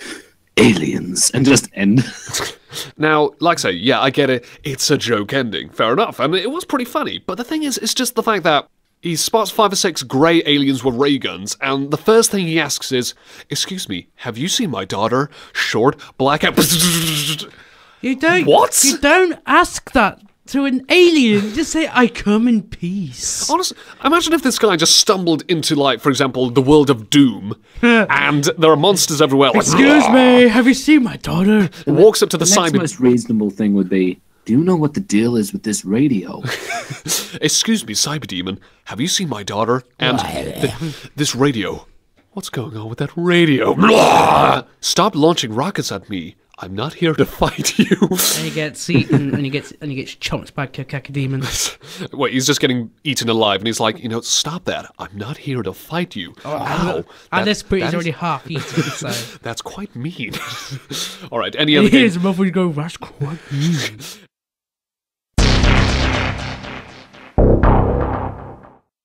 Did you know this little interesting bit regarding The Elder Scrolls 2 Daggerfall? For any people out there getting confused, surprisingly enough, no. The Elder Scrolls 5 Skyrim was not the first game. The Elder Scrolls 5 Skyrim was the 5th game. I hate it when people say, "I want to get Skyrim 2." In the 90s medieval role-playing game, The Elder Scrolls 2, the guards have quite a silly idea to stop the player in case you decide to start nicking stuff or punching innocent people in the face, etc. What do you think the guards do, Hyper? Arrest you? Oh. Throw spears and tackle you? Yeah, brutalize you, yeah. In actuality, they slowly walk after you and yell, "Halt!" They send guards after guards after guards who slowly walk after you and go, "Halt! Halt! Halt! Halt! Halt! Halt! Halt! Halt! Halt! Halt! Halt! Halt! Halt! Halt! Halt!" Yeah, if they get too close, then they arrest you and say, "Okay, now pay the fine or go to jail or you're gonna resist arrest like a big man." If you've got a good enough weapon or some spells, you can start killing them without them actually touching you. And at that point, well, what are they going to do? They're just going to send out more guards, slowly walking after you, going, "Halt! Halt! Halt! Halt! Halt! Halt!" You think that at some point they're going to turn around to each other and think, "Okay, should we try out a new tactic here?" No, that would be too easy. That's what they'd expect. They'd say, "You know what? If we just keep doing the same thing, eventually they'll get confused. That'll psych them out, and you get them." It reminds me of something, back when I was in school, we were told that, when we were about like 7 or 8, when you're getting bullied or someone's being mean to you, the best thing to do is go up to them, look them in the eye, hold out your hand and say, "Stop it, I don't like it." And, apparently that would scare away the bullies. I think this is like the equivalent of that, just going up, the guards going up to you saying, "Hey, you're punching innocent people in the face, you're electrocuting the elderly, and you've stolen 10,000 gold's worth of goods. Stop it, I don't like it. Halt!" That is the equivalent, yes. Stop it, I don't like it. It works, kids. And they expect I think they just honestly expect the player to put their weapons down and go, "You're right, I am a horrible person. You got me, copper. You may arrest me now." It's because I wasn't hugged by my father enough. I blame him too, arrest my entire family. But no, they just slowly walk after you saying, "Please stop, halt, stop it." Didn't really do much. If teachers in my school started to slowly chase after people going, "Halt, halt, hey, bully, halt. Halt! You know halt. What they should do next? Count down from 3. Works every time. Well, there's also, now, sir, I know you've been stealing gold and jewelry. I'm not angry. I'm just very, very disappointed in you. That would work, though. If a video game did that to me, that would work. I would actually go back to prison and lock me up. That would just cut them down. No need for a sword or an enchanted axe. That would just cut them down right there on the spot. I'm really disappointed. I couldn't do it. Oh, jeez. They're about as effective as 10-year-old prefects, honestly. Oh, 10-year-old. Oh, jeez.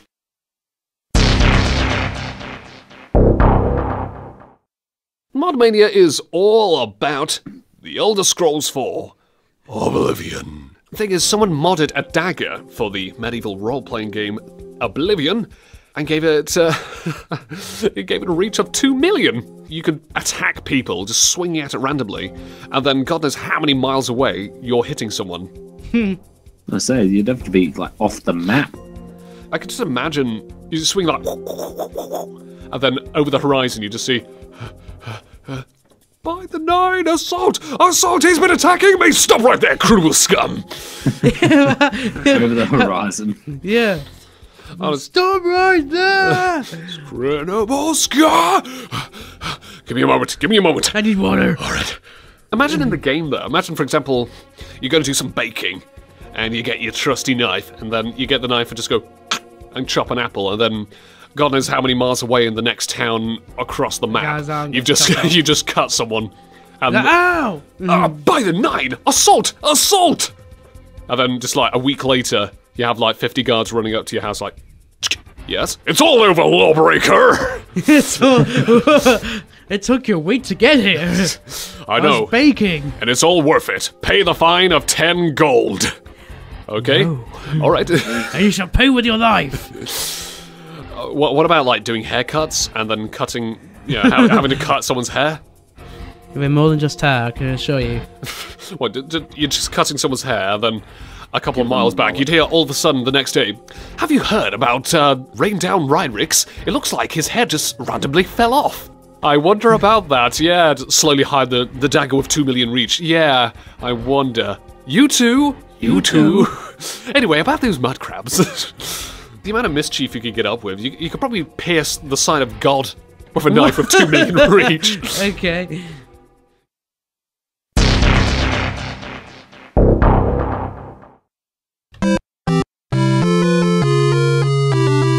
Strange game of the week. It's all about a game called the Texas Chainsaw Massacre for the Atari 2600. You could say obscure by today's standards, because, you say that to a person, they go, huh? Is that a sequel to Skyrim 2? Crush, kill, destroy! Now you've gone and triggered him. Yeah. Texas Chainsaw Massacre. Really old school stuff right here. And it's based on the movie, obviously. Yeah. You play as Leatherface and chase people with a chainsaw, and you think, whoa, this is pretty spooky, scary stuff. The graphics are so limited. I mean, of course, it's a product of its time. Yeah, because it was the 80s. Leatherface, though, he has a tan face, he has a green body, and the chainsaw is the letter T sticking out of his chest. What? And it's the same colour as his clothes. What? Okay. Yeah, I know it sounds weird, Wait, did you say it was green? Yes, green shirt. I can follow that. What colour skin? Is it green skin as well? Or? No, he's not Yoda. This may seem pretty tame so far. Then again, when you get to the gameplay, you have to chase down people with the T-shaped chainsaw. You chase after the random innocents, and when you touch them, they turn to white and brown blocks. There is beauty in simplicity. That's the thing, this game was actually really controversial for the time. I think the funniest thing about this game is the fact that when you lose, what do you think happens? Do you turn into a bunch of blocks as well? Surprisingly enough, no, actually. That would have been... Does the chainsaw turn on you? No, the chainsaw doesn't bonk you in the face and then... Do you lose to a gun? No, you don't turn into a gun, no. It's Aliens don't abduct you, no one walks in and says, what's going on with their chainsaw? What actually happens is... You fall asleep. If you play the game, you're probably going to fall asleep, to be honest, but no. No. What actually... You wake up. You wake up. Oh, come on, that is the biggest cop-out ending possible. Exactly. It was all just a big dream. Oh well, the end. The end. Oh god. Honestly, God, please... anyone, make that the ending for The Last of Us 2. The Last of Us 2. It was a dream all along. It was a fever-induced... Put that to rest, Jake. You do not do that. Don't untrigger me and then re-trigger me. It was the Pringles man all along. It was just it was just a fever-induced dream all along. Yeah. Leatherface is looking to the left, looking blocky with a green tea sticking out of his chest and painted brown for his face, and yeah, spooky, scary. So he's looking to the left, a little girl walks up, kicks him in the bum, and he falls over. What? That is the game over screen. That is a cop-out. That is just... Oh! That is the game over I like screen. the wake-up idea better. Yeah, I agree. I'd rather have that compared to this for a game called the Texas Chainsaw Massacre.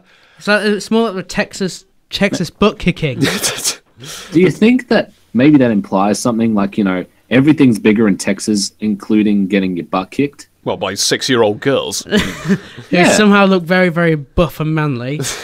Everything's bigger in Texas. So you're saying that in the Texas Chainsaw Massacre game, the only way to stop Leatherface is to walk up, kick him softly in the bottom, and then he's instantly dead. Well then, Jake, tell me how you would do it, because clearly, in this game, no one else but that little girl can. She had a destiny, she did her job. I'll tell you what I'd do. I'd walk up to Leatherface, look him right in his eyes, and I'd go, "Stop it! I don't like it!" and he would fall over, and he would cry. Okay. And he'd go, "Oh." And then we get abducted by aliens, then it blows up. And then we all wake up and discover it was a horrible dream. And then foregoes the events of The Last of Us 2. And then we wake up and discover that was a dream as well. You're really trying. Really trying to anger him. Really taking the shake of the sauce.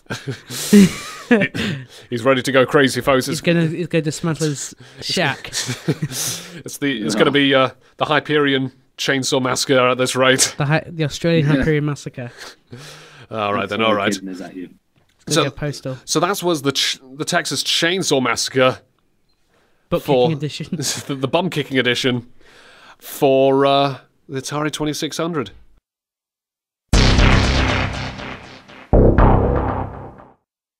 I grew up with The Elder Scrolls 4 Oblivion, the open-world RPG, if you like. You can imagine why so many people love it and have made countless videos, jokes. Great game, but a lot of dopey content inside it. Yeah, unintentionally dopey, might I add. And there was an interesting little character that my stepbrother Brad made one time. He made a character called Amerabrelsh. Amerabrelsh, yeah. I asked him, why the hell did you call this guy Amerabrelsh? He said, he's American, he's British, and he's Welsh, so he's Amerabrelsh. He decided to make... he made him look like an utter monstrosity. He was supposed to be an elf, but because of the Oblivion character maker, where you can morph their faces and make them look like just ungodly experiments gone wrong, basically. What he did was he increased the eye size to make it look like the size of maybe a baby's fist, that big. The lips were gigantic, like he's just had an allergic reaction and just big kissy lips. His hair was dyed pink, like someone who's just stumbled out of Tumblr. To us, the character looked like someone from Tumblr or writing for the likes of Polygon or Kotaku, you know. I wouldn't be surprised. Ouch. So yeah, just this utter monstrosity. And I'd like to point out that in the tutorial, when you're supposed to go through the prison, you escape, you gotta help out the Emperor, and then the Emperor dies, and he says, you know, you gotta close to shut the jaws of Oblivion, my mate. But anyway, cheers, buddy. When he sees you, he goes, I've seen you. Let me see your face. You are the one from my dreams. Gods give me strength. I thought, well, with a face like that, gods give you strength. That's pretty accurate. Yeah, gods give you strength indeed, Emperor. With a face like that, you know, the really should just edit the audio and make it say like, "Let me see you." Oh, by the nine, you are the one from my nightmares. It was still a dream of prophecy. It was a very unpleasant dream. Now, please turn around, just face the wall, and I'll talk to you then. Ugly monstrosity. Then he decided to do two rather funny things. Number one, he made a fireball spell that was absolutely useless. He made a spell which did 3 points of damage, and might I add, that's absolutely rubbish. I mean, it would take maybe, I don't know, 5-10 hits of one of these fireballs on a sheep to kill them. 5 or 10. He made this awful useless spell, and 3 points of damage, but the explosion radius was about maybe, I don't know, like 100, 150 meters, so it would just go, just gigantic I hope explosion. it's not this knife again. 2 million reach knife. It's similar to that, but this explosion was like huge, and basically would hit everyone within like a, I don't know, like say 100-meter radius, let's say, and yet it would only do 3 damage. So basically, it's just a gigantic explosion from a fireball. It's a classic example of big swing, no ding. The equivalent of being scratched, in other words. Just getting hit in the face with an explosion, just being like, ow, that was a minor inconvenience. Hey, gods, get him! Fear my soft petting! Then he decided to go on a killing spree against all the guards with their swords and their bows. And, they're saying, since you lack the funds to pay the fine, you're off to jail. And he kept resisting arrest, so they go, then pay with your blood! Shing! And they would try to kill him. And then he'd kind of turned it into an endurance match, just killing as many guards rushing after him as possible. And he was doing a pretty good job. And, let me point out that assault is like, I don't know, 50 gold fine. If you kill a person, 1,000 gold fine.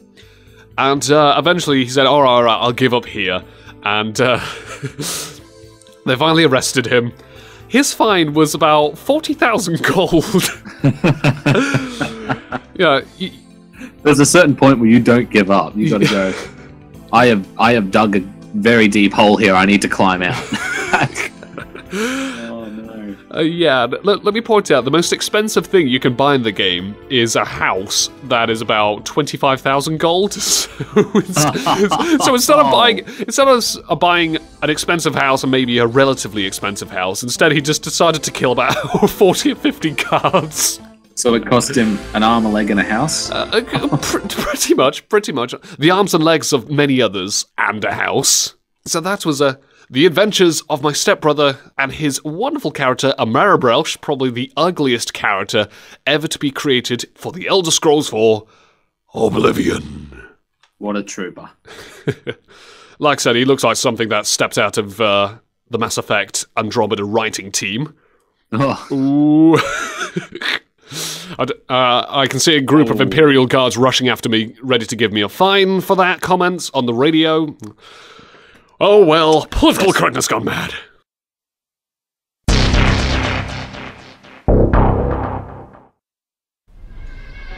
What? I've been waiting for you, friends. I'm not leaving you behind! Dr. Wowie. I'm not a terrorist! Calm down! Impossible!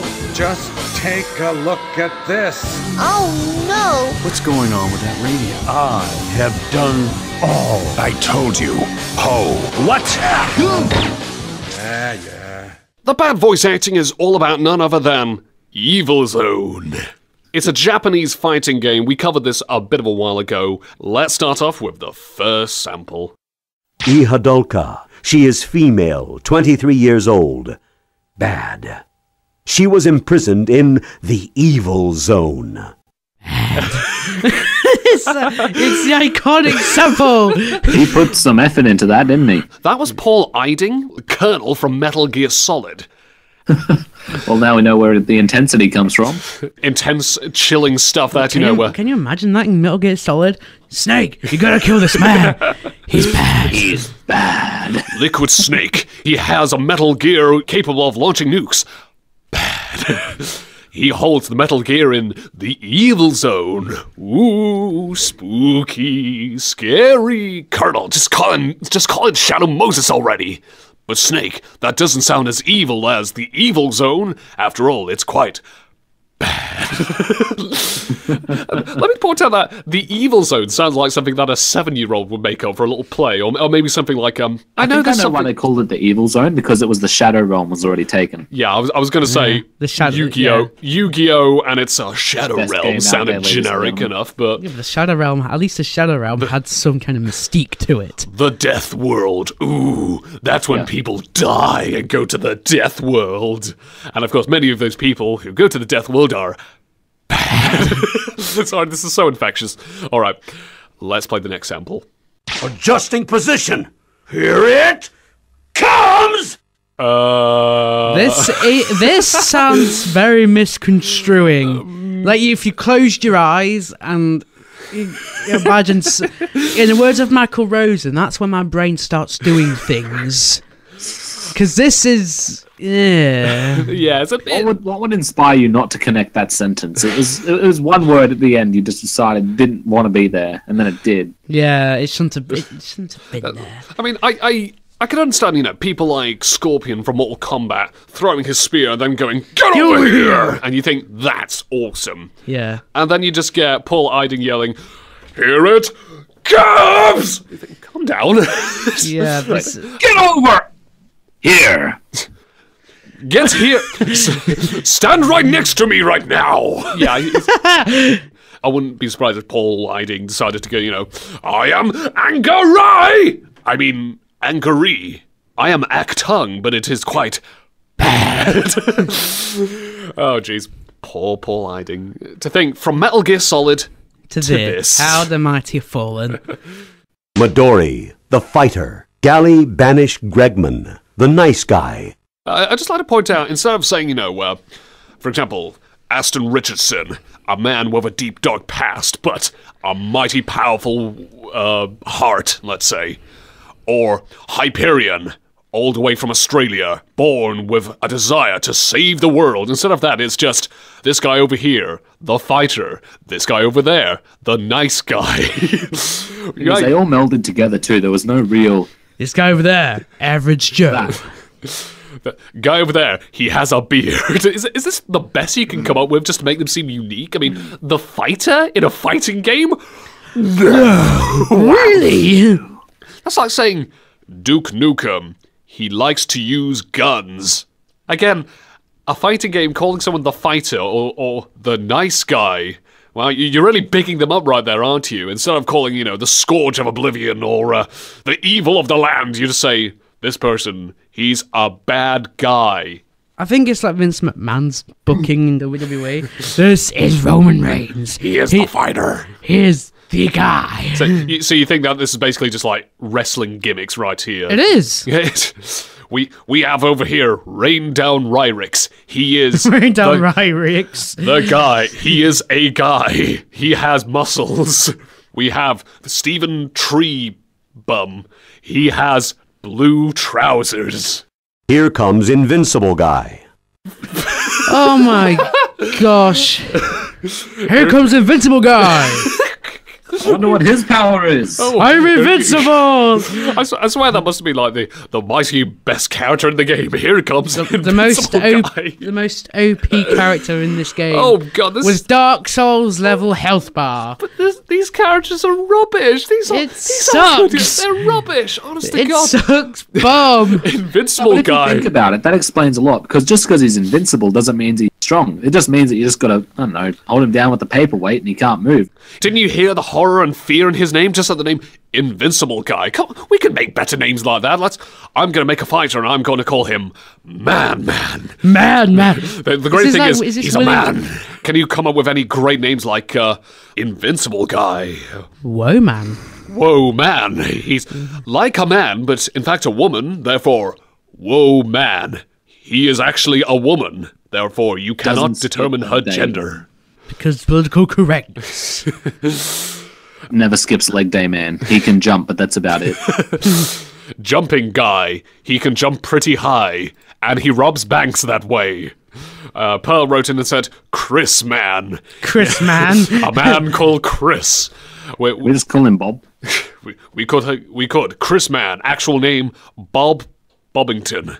He has muscle. He has muscles, unlike all these other people. That was Evil Zone, the bad voice acting, which was very, very bad.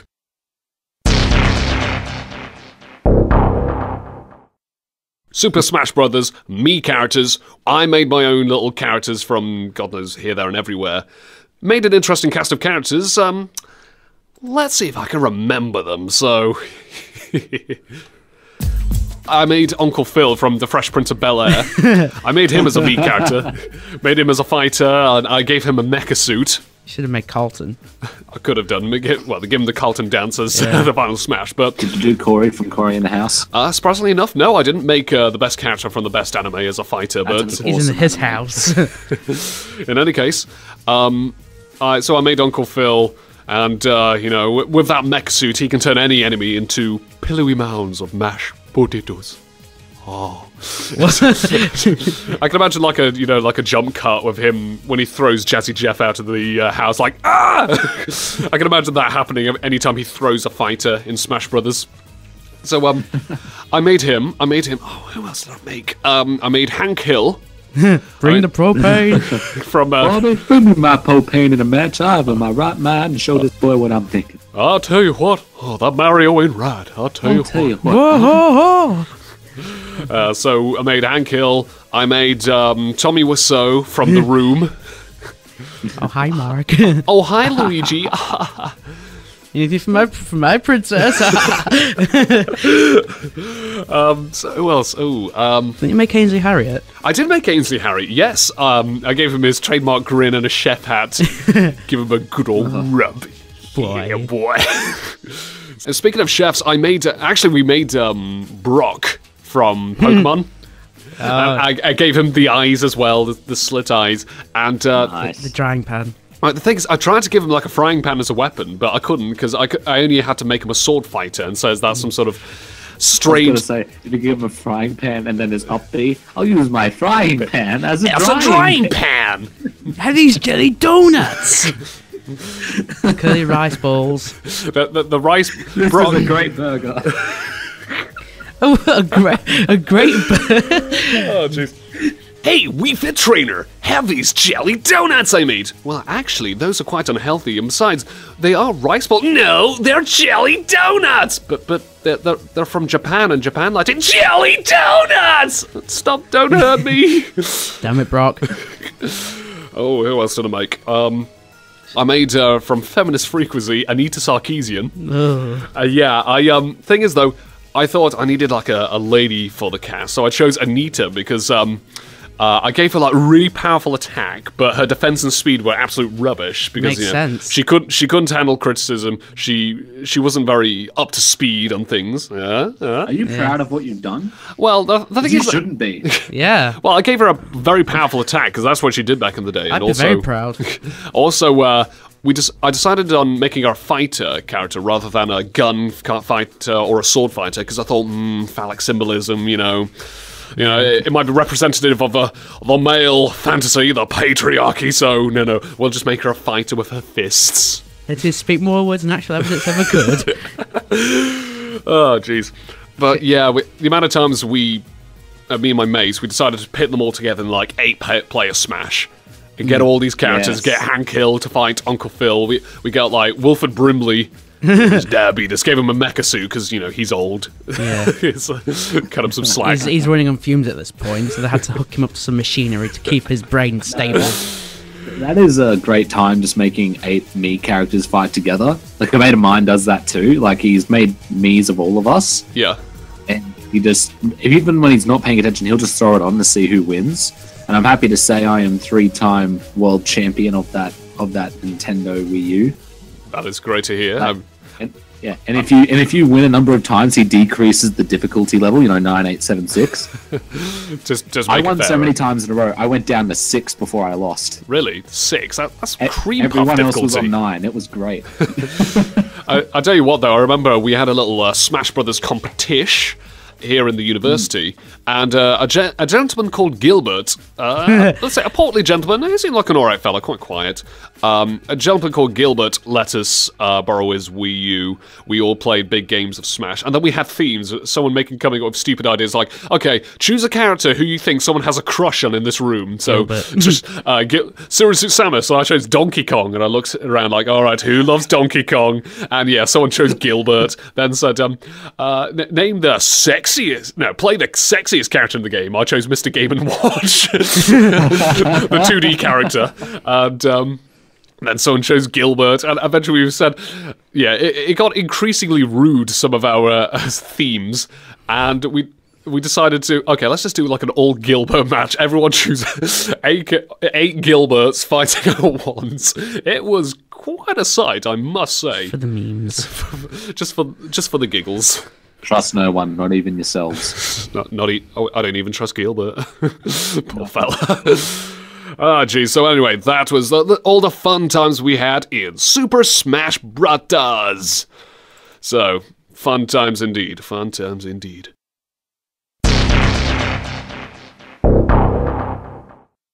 We gotta create the manliest video game possible. Let's make some protagonists. We'll call him Man.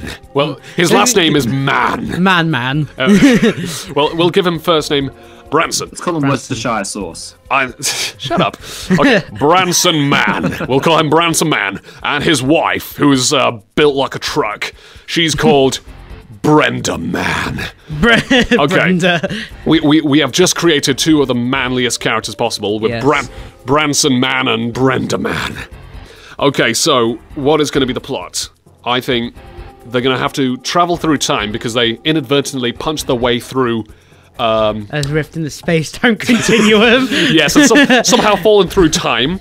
Okay, first level, I say that they get trapped down in an abandoned mine, a coal mine, and they had to liberate the miners by punching their way through the coal. So, you know, button mash. Yeah.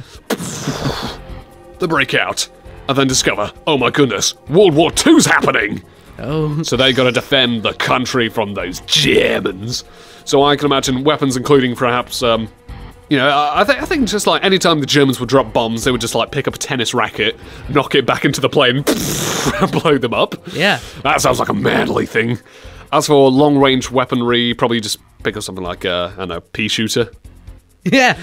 My granddad always told me tales about how those Germans would come by and he would knock their plane bombs back with his tennis racket, and anytime the Germans wouldn't stop, he'd get his pea shooter and he'd go and that would set the dogs off, and the dogs would keep barking, and my grandmother would yell, "Barry, shut up, let them go to sleep."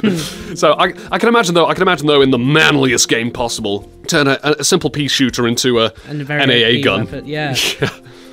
They've got to punch their way into hell, into the Earth's core, through a portal, and Branson Man and Brenda Man, they've got to beat up the devil.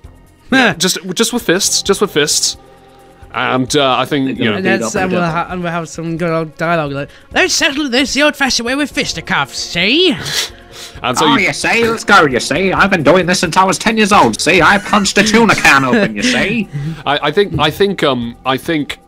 Branson Man would be born with a moustache, just as a baby, just born like, it's like goo goo ga ga. All right, who wants a fight? The final boss would be God.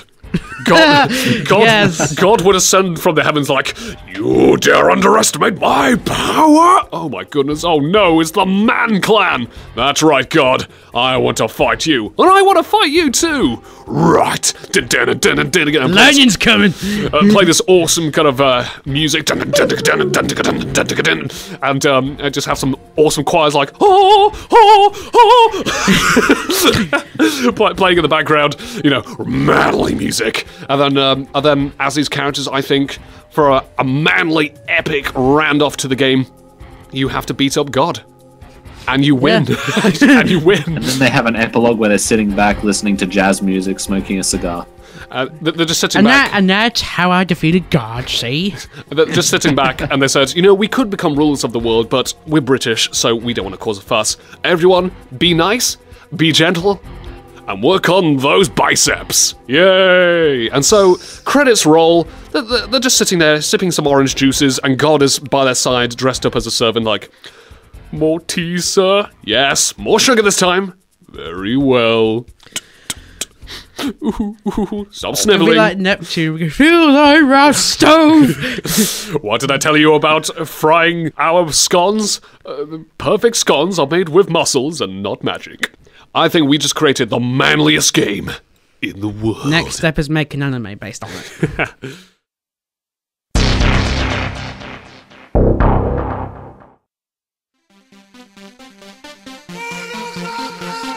Techno Syndrome, the Mortal Kombat movie theme by The Immortals. Old school, mate. Old school. Old school indeed. Celebrating Mortal Kombat's 25th birthday. You know, funny enough, I remember me and my brother used to play that song because we didn't have the soundtrack CD, you see. It would crop up right at the end of the Mortal Kombat movie. And it was a pretty cool ending because Shao Kahn, the evil emperor, he kind of appears as a gigantic, like, spirit shadow and goes, "You weak, pathetic fools, I've come for your souls."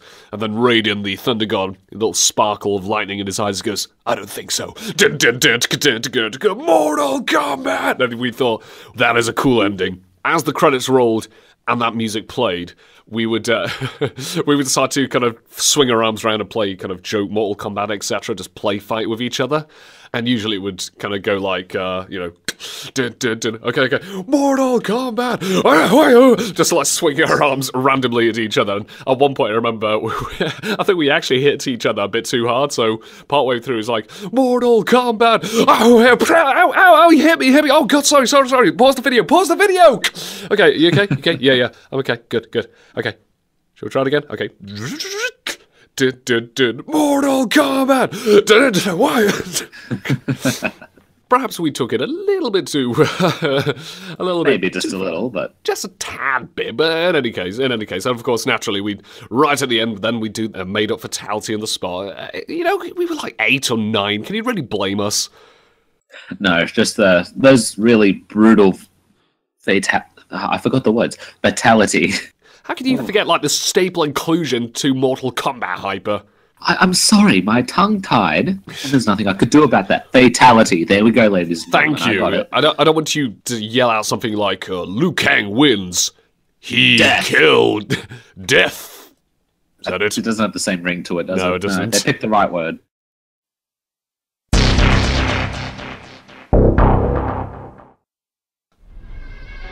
What? I've been waiting for you, friends. I'm not leaving you behind! Dr. Wowie. I'm not a terrorist! Calm down! Impossible!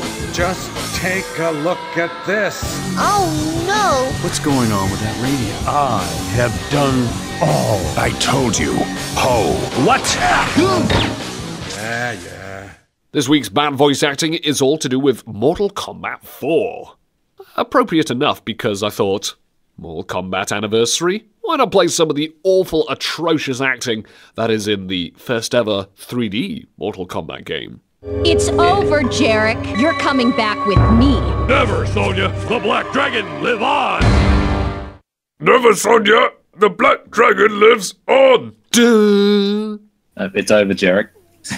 I'm not talking about whatever you've been doing. You just need to go to speech therapy. It's as simple as that. Jarek, stop. It's over. You can't act. Shut up, Sonya. I can act. I am acting right now. No, he put his heart and soul into it, Jake. You don't want to rip him too hard, do you? Oh, well, perhaps not. But in any case, there's a difference between, I'm a tough guy and I'm going to kick your face in. Or, hello there, I am going to kick your face in. No, you know what? No, I'm gonna stand up and defend this guy. He gave it his best shot, and it's so hard to stand up for this, though. I did my best, Jasmine. Take special care of the mortals of Earth. They are great people, but have the ability to self-destruct. Thanks, Raiden. That's really great advice you just passed on to us regarding the mortals of Earthrealm. I am a god because I am talking like this. The best advice he could give was, be careful because all these people can go if you're not careful. What kind of advice is that? Maybe this is like some sort of inspirational kind of discussion right here. Like Sun Tzu's The Art of War or Confucius, say, etc. Instead, it's just a booklet by Raiden saying, be careful because mortals have the ability to self-destruct if you're not careful. Advice for the week. You should have a weekly column in the newspaper and just have something that you should be careful of. Like, be careful of potatoes that are slightly squishy, for they are poisonous. And be careful of randomly self-destructing, because, this is Earthrealm. Wow, such fascinating advice, Raiden. Thank you. Oh, well, what can I say? I'm a man of the people. Wow. I am a god. I don't know what to say. I guess I could start by thanking all my fans out there. Guess who that was? Was it Raiden? Please let it be Raiden. No, it was not Lord Raiden. It was not the Thunder God. Scorpion. Hey, get over here! I'm gonna kill you, Sub-Zero! Get over here, boys! Believe it or not... oh god, don't turn him into Mickey Mouse. Believe it or not, that was Johnny Cage, the cocky, totally full of himself Hollywood actor. He's supposed to be flicking on his shades like, you be caged. He's supposed to be the comic relief of the game, but by God did they crank it up to 11 with his goofiness. Just like, hi everyone, I'm gonna fight in Mortal Kombat! Yeah! Does he sound like Krillin from Dragon Ball Z Abridged to you? A little bit, He really does, doesn't he? Oh, wow! Yeah, it does a little bit. It's like, wow, Goku! Yeah, he does, doesn't he? Wow, Goku, I'm Johnny Cage. I'm better than you. Why haven't you fought him yet? I'm Johnny Cage. I die just as much as a real Johnny Cage. I can imagine from the Mortal Kombat movie when Johnny Cage fights Goro, the big four-armed monster, and Goro grabs his glasses, he crushes it in his hands, And Johnny Cage says very, very coolly, "This costs $5,000. Bleep." Says a swear word afterwards. But instead turns around, "Those cost $5,000, you poopy head!" Oh, I had to work my life away for those. Oh, my mom's gonna kill me. I mowed like 7 lawns, washed 10 dishes a day, 10 years. How can I get a girlfriend without sunglasses? Stop it, Goro. I'm gonna kill you. Round 1, fight. I think they got That would be such a mean thing to do, to break someone's glasses before a fight. I think they must have got the wrong voice actor. Maybe it was supposed to be for like an episode of SpongeBob or something, but instead they managed to get... they accidentally put him in Mortal Kombat instead. Alright then. Here's SpongeBob. Hi there, SpongeBob. Hi there, Patrick. You've been caged. Doesn't really mix well, does it? No, not really. More samples coming up. Wait, this is brutality! Wrong, Jarek. This is not a brutality. This is a fatality. This is brutality. No, this is fatality. Or better yet, the Seinfeld. Imagine that. This is brutality. No, it's fatality. Credits roll, everyone laughs along. Yes, laugh track. And Jax is just standing there like, "Thank you for watching the Mortal Kombat comedy show, everyone. Stay tuned for next week, where I throw Jarek off the cliff and make more cliff puns. Hope you had a nice fall, Jarek." Yeah. That has to be quite possibly the corniest line I have ever heard in the history of Mortal Kombat. And I watched a documentary on Korn. And that's done in Mortal Kombat as well. Man, I love that Easter egg. But anyway. Mortal Kombat? Cornel Kombat? Cornel Kombat. Mortal Kornbat. Mortal Kornbat, exactly. Even better. About to throw him off a cliff. Wait, no, this is police brutality. Wrong, Jarek. It is a fatality. What? Honest to God, no. That is the worst one-liner I have ever heard, Jax. You are not Duke Nukem. You are not. Again, I'm going to have to defend him here. That is the best. That's the best thing I've ever heard. That is the writers saying what first came to my head. Brutality, more like fatality. You know what I'm saying? Yeah, high five. High five. Yeah, high five. Oh, wait, you're going to kill me now. It honestly sounds like when he was falling off. I am so...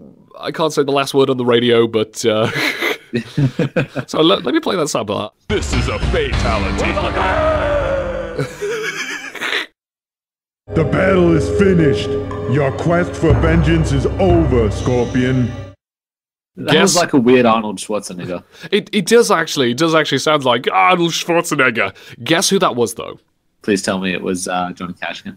Not Johnny Cash. Johnny Cash? No, it can't be Johnny Cash. I fell into a burning ring of fire, Scorpion. That sounds like that one down. Sounds like a Jamaican Arnold Schwarzenegger. I couldn't tell you, mate. Who was it? Sub-Zero. I was going to say Scorpion. Why would Scorpion be yelling his own name out? Honest God. Because maybe he speaks to himself in the third person. Was that your attempt at an assassination, Earthman? No. That has to be the best response ever. Was that your attempt at an assassination, Earthman? No. I just had to end it. I just had to edit it and fade it out right there. It's just no. Come on, anyone could say take on this big bloke and it fails. You don't want to go, yeah, I tried to kill you. What you gonna do about it? Of course you're gonna go, no, buddy, you just got punked. You know what I'm saying? Just imagine there's a camera there and there's a camera there. Like I say, Goro, once again, gigantic monster, and the best way he likes to intimidate people is to call him Earthman. Ooh, whoa, burn, Goro. Wow, you could have said, was that an assassination attempt? Vermin, you weakling, etc. You know, something like that. But Who are you, Scorpion? Because that burned like hell. In which case, Kung Lao walks in and goes, no. And everyone just stares at him in silence like, what? Well, that should be the end of the series. That should be the end of the game. No. No, the end. The end of the show. Credits roll. Famous last words. No. No. Mortal Kombat. So that was Mortal Kombat 4, bad voice acting in video games.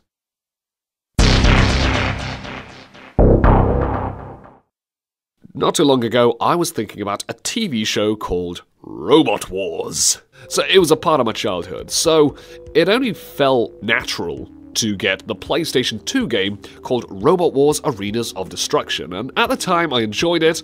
I look back at it now and I think, wow, this game sucks. The announcers were just so weird in the game.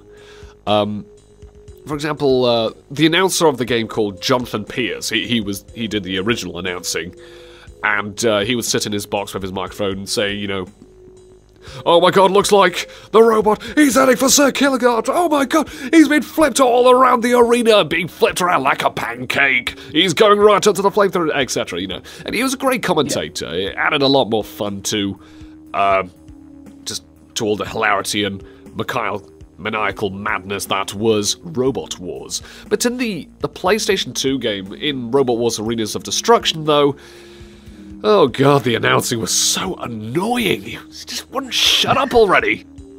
Like, I think I understand what you're talking about. Like, when I played PS2 rugby football game, yeah, it would just be the whole time, he's doing a run, he passed it, what a dodgy throw. It's like, mate, you've said the same thing 5 times in a row. I get it, I suck at this game, just leave me play.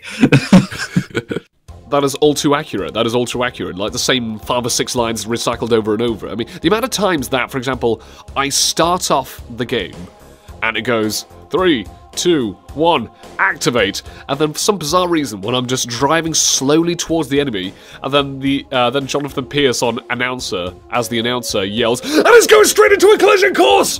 What? I'm just driving like 4 miles an hour right close to my enemy. What? It just goes. What do you see that I do not?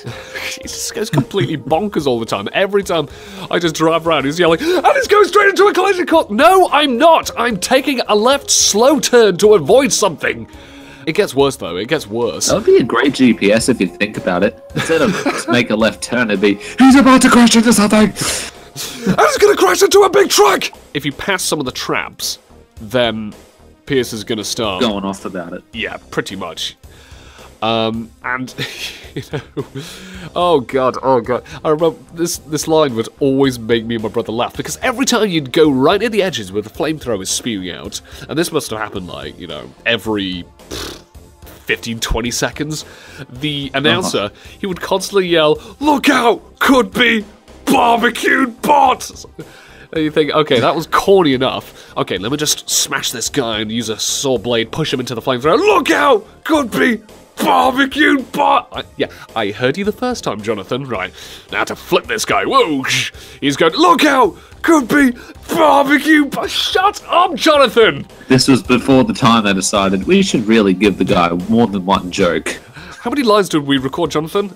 6. Yeah, good enough, good enough. We're in a budget here at the BBC. It's not like we could afford these things, right? It's like 6 total or 6 for each line? No, 6 total, sir. Okay. When a robot in Robot Wars, or in your Aussie equivalent, if a robot, for example, loses something like a spike, you know, just kind of scratch the armor, if you were an announcer, how would you react? Like, ching, ting, ting, oh, a spike's fallen off. Nothing major, but still. Oh, I just go, oh, he's missing a bit of his armor, or something like that. It sounds normal to me, but in Robot Wars Arenas of Destruction for the PS2, the announcer just goes completely bonkers, like over the top, as if it's as if chunk of the stage has just blown up, spraying shrapnel everywhere. He's screaming at the top of his voice, going, "The spike has fallen off! No more use out of that, then!" Jonathan, calm down. It's only a spike. The worst thing is, sometimes I make robots with like a circular shape to it, and every time it loses a spike, like I have like 8 on it, and he'll yell, "The spike's fallen off!"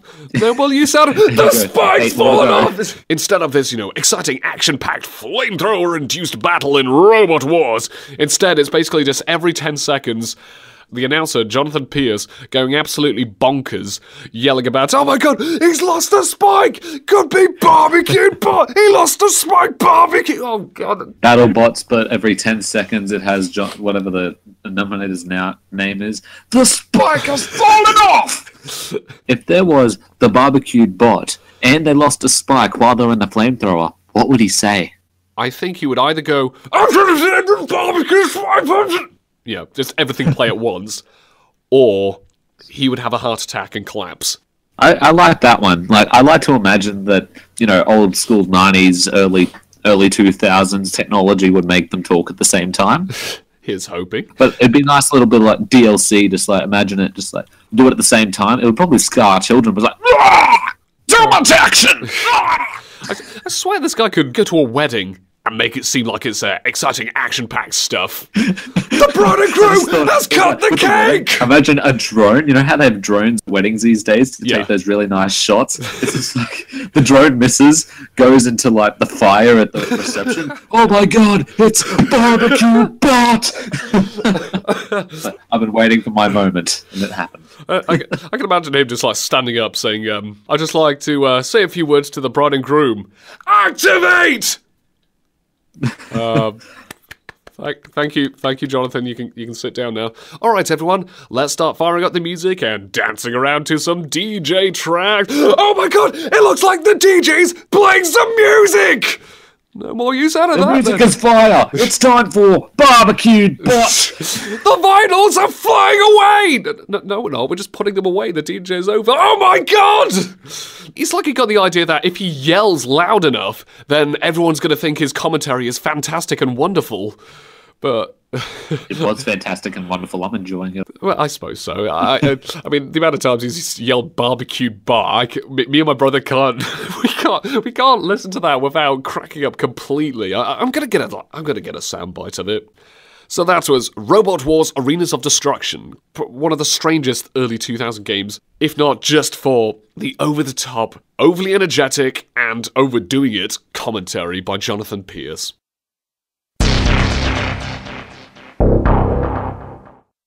The Elder Scrolls 4 Oblivion. One of my favourite games, I know. And I do like to talk about it because there are just so many dopey, stupid things that take place in the game.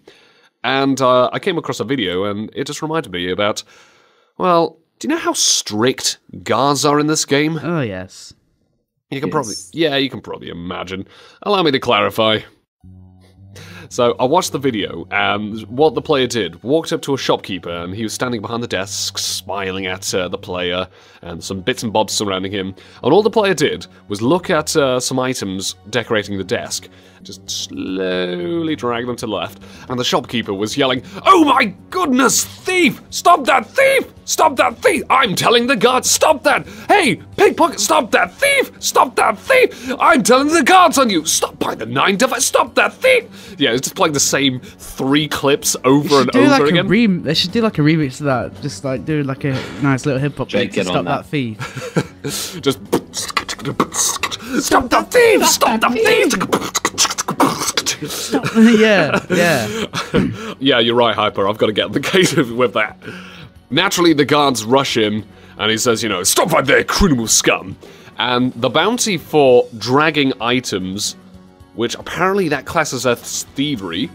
Dragging? Yeah, just picking up something and not taking it, not putting it in your pocket and running away, just touching something, like touch. Shiny. The fine was 1 gold. 1 gold coin. The guard rushes up and says, "Stop right there, criminal scum!" and threatens to throw you in jail or cut you down on the spot, or you can, of course, pay the fine. The player decided to he decided to fight the guard. It's 1 gold. And the guard killed him over 1 gold. It really just goes to show, what if that was applied to real life, though? that would be pretty damn awkward. You can drag like a chocolate elsewhere, and then you get a guard rushing. Stop right there! Criminal scum! Violated that chocolate. Imagine if I went clothes shopping. Imagine if I walked over and I saw a shirt. I thought, yeah, this looks good. This looks good. Yeah. Is it in my size? I better check. By the 9 divines! A thief! We have a thief here! What? No, I'm just checking the site. Stop right there, criminal scum! Stop that thief! I said, yeah, I don't know why his voice kept breaking all the time, but it really sounded like it. But yeah, I could just imagine getting rushed over, and I'm standing there like, oh damn, I don't have my wallet, and I can't be bothered to fight. Oh yeah, well, it's after jail. Hope you rot, criminal scum. And so, I get thrown into jail for 10 years. Yeah. Just because I touched a shirt. How I love Oblivion. It's so stupid and it's efficient though. It's better lawmaking. I know, it's just so... All the dopey stuff is so unjustified, but that's why it's so funny. The fact that, like I said, in Oblivion, you can't drag anything without being labelled a thief, and without all the guards in town rushing after you. It's like if you take, for example, a wooden spoon by accident. Yeah. You grab a wooden spoon, and all the guards are going to rush after you, swords in hand, bows at the ready, and they're going to yell, pay the court a fine or serve your sentence. Your stolen goods are now forfeit. I grabbed a wooden spoon by accident. It's worthless. Literally, it's worth 0 gold. Why can't you just walk over and say, give me that back? Yeah. But then again, that would take the fun out of it. You would have nothing to talk you just get some random dude next to you in the cell going, hey, what are you in for? I stole a wooden spoon. Oh, poor guy. I accidentally touched a quill, and then I got thrown in here. So that was all about Oblivion, and why the hell can't I touch something without being arrested? I do not know, but that's just how the Elder Scrolls 4 Oblivion works.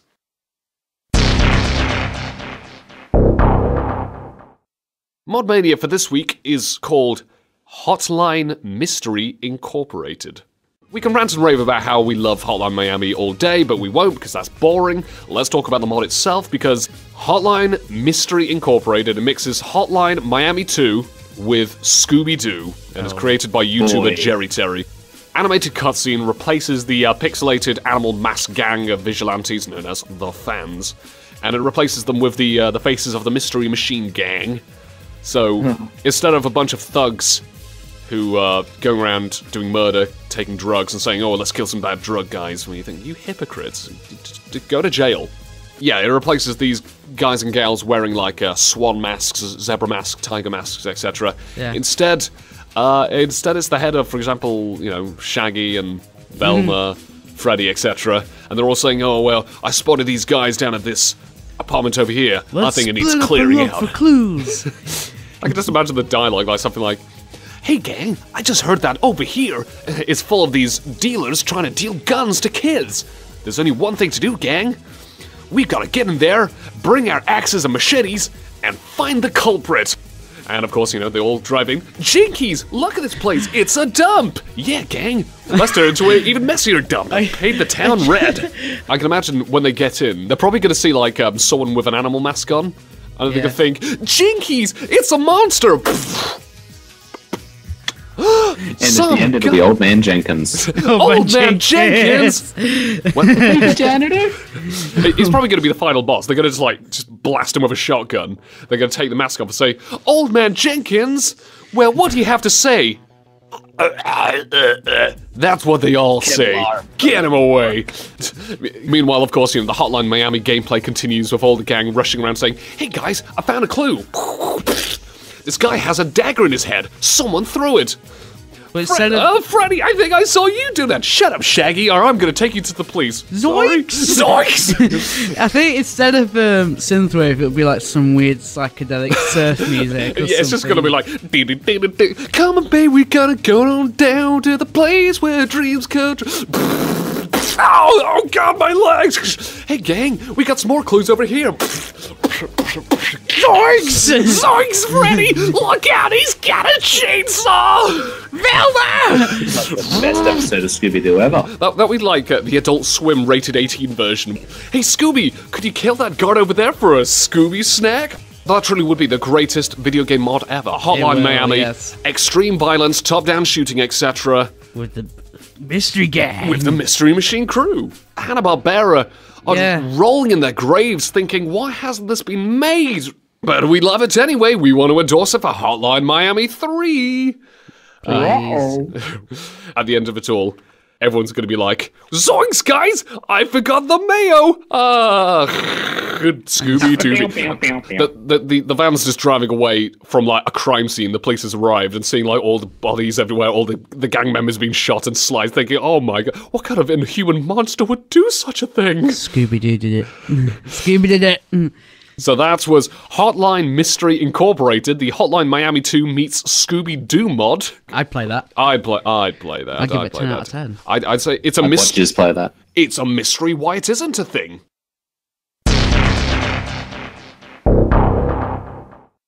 Bad voice acting in video games. What? I've been waiting for you, friends. I'm not leaving you behind! Dr. Wowie. I'm not a terrorist! Calm down! Impossible! Just take a look at this. Oh no! What's going on with that radio? I have done all I told you. Ho! What? Yeah. It's all about none other than Resident Evil, batch number 6. Rebecca, what are you doing in this place? Rebecca!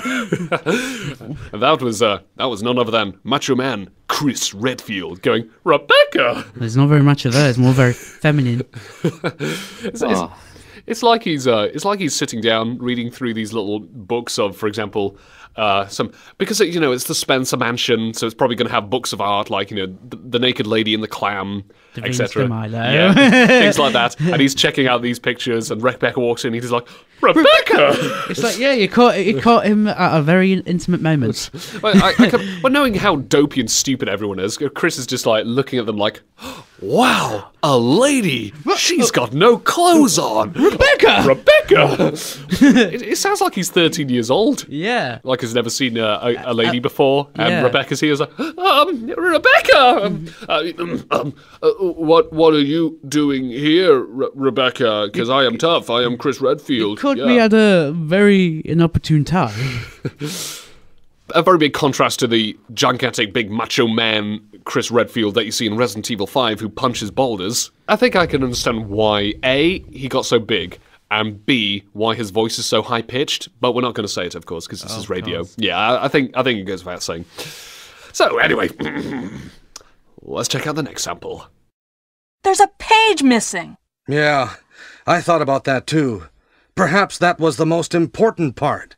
I thought about that too. Why not? Yeah. Do you reckon it was a very certain kinds of magazines which Chris had to tear the page out of? Hence why Rebecca was saying like, "Where's that page go?" Wait, Chris? Rebecca! I'm just reading the columns. Yeah. I'm sure it's the most important part. It was the most important part, Chris. Barry Burton, better than Sherlock Holmes, that's for sure. On the one hand, you get Sherlock Holmes walking around going, elementary, my dear Watson, this is why the house blew up or whatever. Instead, you got Barry Burton going, yeah, that's what I thought. Perhaps it was the most important part. Well, no, duh, Barry. Who else would take anything but the most important part of something that's important? I'll take the blurb. Just rip off the back of the book. Hey, there's a page missing. Yeah, well, the pages have all these combinations, the secrets saying that Wesker's the evil bad guy, the escape route. But where is the blurb of the book? It must be the most important part. We already got the evidence right here. We got to give it to the government. No, Jill. We need the blurb. We need the blurb. What's this book about? Just read the book, Barry. I don't like reading. I can't read. Why is that a surprise, Barry? I never learned to read. I'm not a nerd, Jill. Chris, you like it? Oh, that was great. Yeah, we're playing a lot of these without any context, aren't we? Yeah, it's like, Chris, I was fine with that. Yeah, and then I it just went downhill from there. Yeah. Wow, that was great. Come on, buddy. Let's not play that sample again. Best not, no. In case anyone writes in and gets ideas saying, what the hell are you playing on the Cyber Handshake? No, it's just Resident Evil. Yeah, we're not watching anything, I swear. Honest to God, this is honest to God. Just play the Chris part on. Honest to God, it was Rebecca walking in and playing the piano and say, Chris, did you like it? Wow, that was great. So playing a song, nothing beyond that. It's PG, all right. Out of context voice acting. Well, that's not interesting, Jake. Well, I don't want to get a lawsuit. Because you never know what people might assume hearing Chris, you know, an Did you innocent like voice. it? Did you like it, Chris? Wow, that was great. Okay, I think we should just move on to the next one before we dig ourselves into a deeper hole here. Good call, Aston. Good call. I never thought you'd be the voice of reason, Aston, but I agree. No, I'm usually making it worse. All right, next sample. Jill, you're here too. Yes, you're here too? Aston, you're here too. Jake, you're here too. Hyper. I'm not there. Hyper, you're here too. Technically, yes. I'm here. Wow. But Aston, are you here too? I am here too. Are you here too? Perhaps. No. What about Hyper? But are you here too, Hyper? Don't ask me questions, man. We gotta clarify this. I mean, I see you and I hear you, but you never know. But I can't feel you. Get out. Chris. No. I don't want to die. Pearl, writing in. You're here too. You're here too. Oh, I'm here. Why do people have to clarify these things in game? Why can't they just admit that? Hey, Jill, you're here too. Yeah. Hi. Let's Instead move of just on. going into this massive You're here scenario. too. You're here too. Yeah. Man, this is so confusing. I need to lie down. Yeah, I think I need to curl up and sleep. This is not a game of who are you. No, my brain is slowly becoming frazzled. My God! Thanks, Chris. That was really a really dramatic moment. My God! He's not becoming very macho, is he? The thing is, that was to be played when, if, for example, you make some choices and you let Barry die as Jill, and he says, you know, just leave me here, give this photo to my family, and then Barry dies. Dun, dun, dun. Chris walks in. My God! Thanks, Chris. Thanks for ruining the mood there, mate. The best character died. The best character dies, and all you can do instead of going, oh no, my God, Barry, no! You just yell, my God! Yeah. When Barry dies, that's when the whole internet There is dies. beauty in simplicity. He may have just been lost for words. You could have just like stumbled in awkward, like, hey guys, what's going on? My God! Barry! They ate all the cookies! Oh, and Barry's dead. But whatever, but the cookies, my God! Yeah. Yeah. That was his last words. That's just... I love the way how these out-of-context quotes are building a story. Oh, yes. And they're not even the correct one. And Jake's trying so hard to make it not happen, but it's happening. Yeah, just jumble them together. My God. We're doing a pretty bad job right here. Someone's going to be Chris, my God. Next sample. Next sample. Whoa. This hall is dangerous. Whoa. Oh God, this has to be one of my favourite quotes from Barry Burton. It's just the way it just... Whoa. It just reverbs as well. Ooh. This hall's dangerous. It's like he's like walking down, holding Jill's hand. And he loses his balance. He goes, whoa. Tripping over his own shoelace. Whoa, this hallway's dangerous. I can imagine it's like holding, for example, his daughter's hand and walking down like, this hallway's dangerous. Barry is completely empty. There are no enemies here. Whoa. It's like that scene in Shrek, the first one, where Shrek and Donkey Shrek wobbles the bridge on the way to the castle, and instead Shrek just go Barry, go, oh. This bridge is dangerous. I honestly can't believe you compared Shrek to Resident Evil here, but I'm letting it go. Barry's gonna go, whoa, this hallway's dangerous. Trip over his own shoelaces, fall down the stairs. Jill's gonna run down, and then inexplicably Barry's covered in blood, like, just leave me here, Jill. Ugh. My God! Chris walks in. My God! Oh, Chris, my God! Whoa! The story's changing again. Did you like it? Whoa! Whoa, Rebecca! Next sample. Well, I just want to clarify one point here. It's just the most over-exaggerated reaction. Keep in mind, this is just Barry walks over and says, Barry, you're here, or whatever I'm supposed to say. Barry walks over, stands on the spot, goes, whoa. Dude, I can understand if you're if you're like really dizzy and you're just rushed out of bed because there's a ghost chasing you or something. And you go, whoa, I'm being chased by a ghost, everyone. But instead it's just... Whoa, and then I just remember Crash Bandicoot whenever he dies. Wow! Just, wow! Instead it's Barry Burton. Barry Burton running down the corridor, and anytime something happens, it's just, whoa! This TNT block is dangerous. Wow! And then background very quietly. Yeah. Wow! Final sample. Let's see how bad it is. It's me, Chris. Is that you, Rebecca? Oh, wow! God. Yes. And that completes my pizza resistance. This is just as stupid as you're here too. Yes, you're here too. And who else could it be, Chris? My God! My God! Is that you, Rebecca? It's me. Whoa, Chris. Is that you, Rebecca? No, it's me, you idiot. It's Barry. I'm just really good at impressions.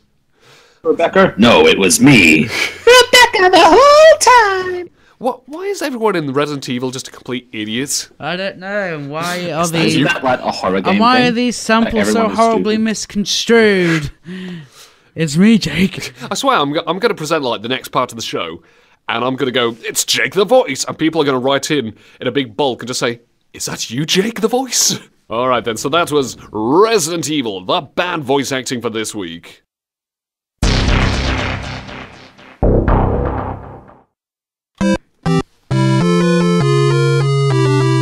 The strange game of the week is about none other than Double Switch. Back in the day, you know, there's the Sega Genesis if you're American, or if you're British, the Sega Mega Drive. Yes. And there came a bit of an attachment.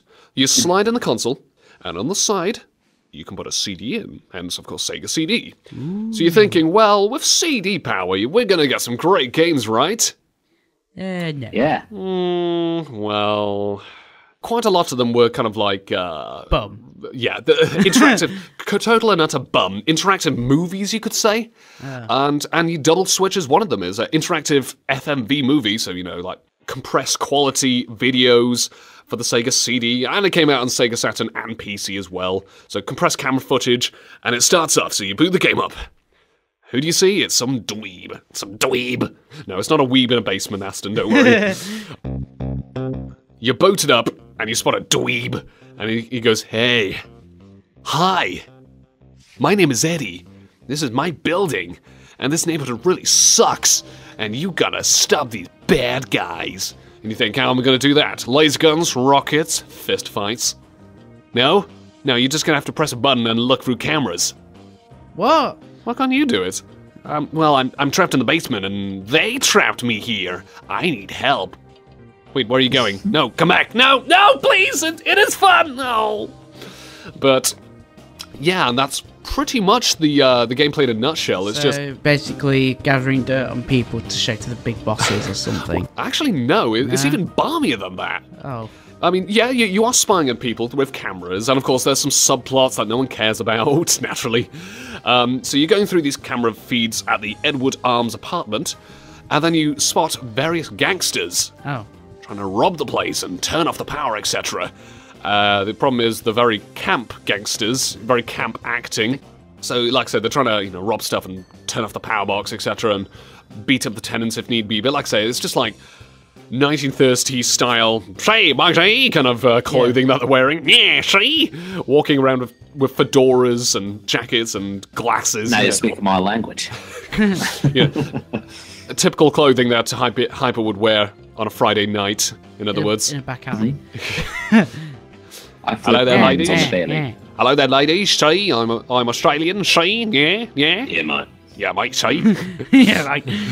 So, yeah. So they look like extras dumped out of Arnold Schwarzenegger's top movie, Hercules in New York. Oh. Yeah, so some fantastic acting in that movie, and you can probably expect similar sort of acting here.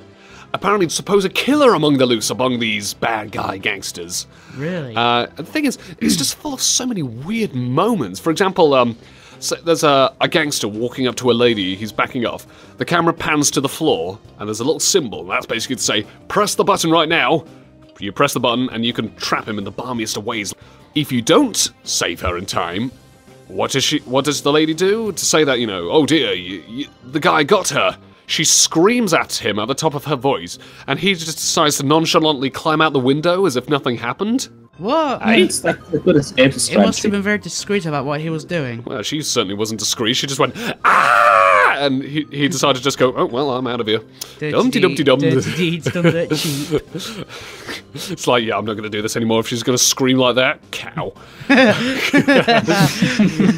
And then, of course, you get like a cut. So you get cutaways to the dweeb in the basement, Eddie. And he's like, hey, you're not supposed to do that. Get him next time. Or, well done, you got him. Yeah, that was really good. Next time. Mission failed. We'll get him next time.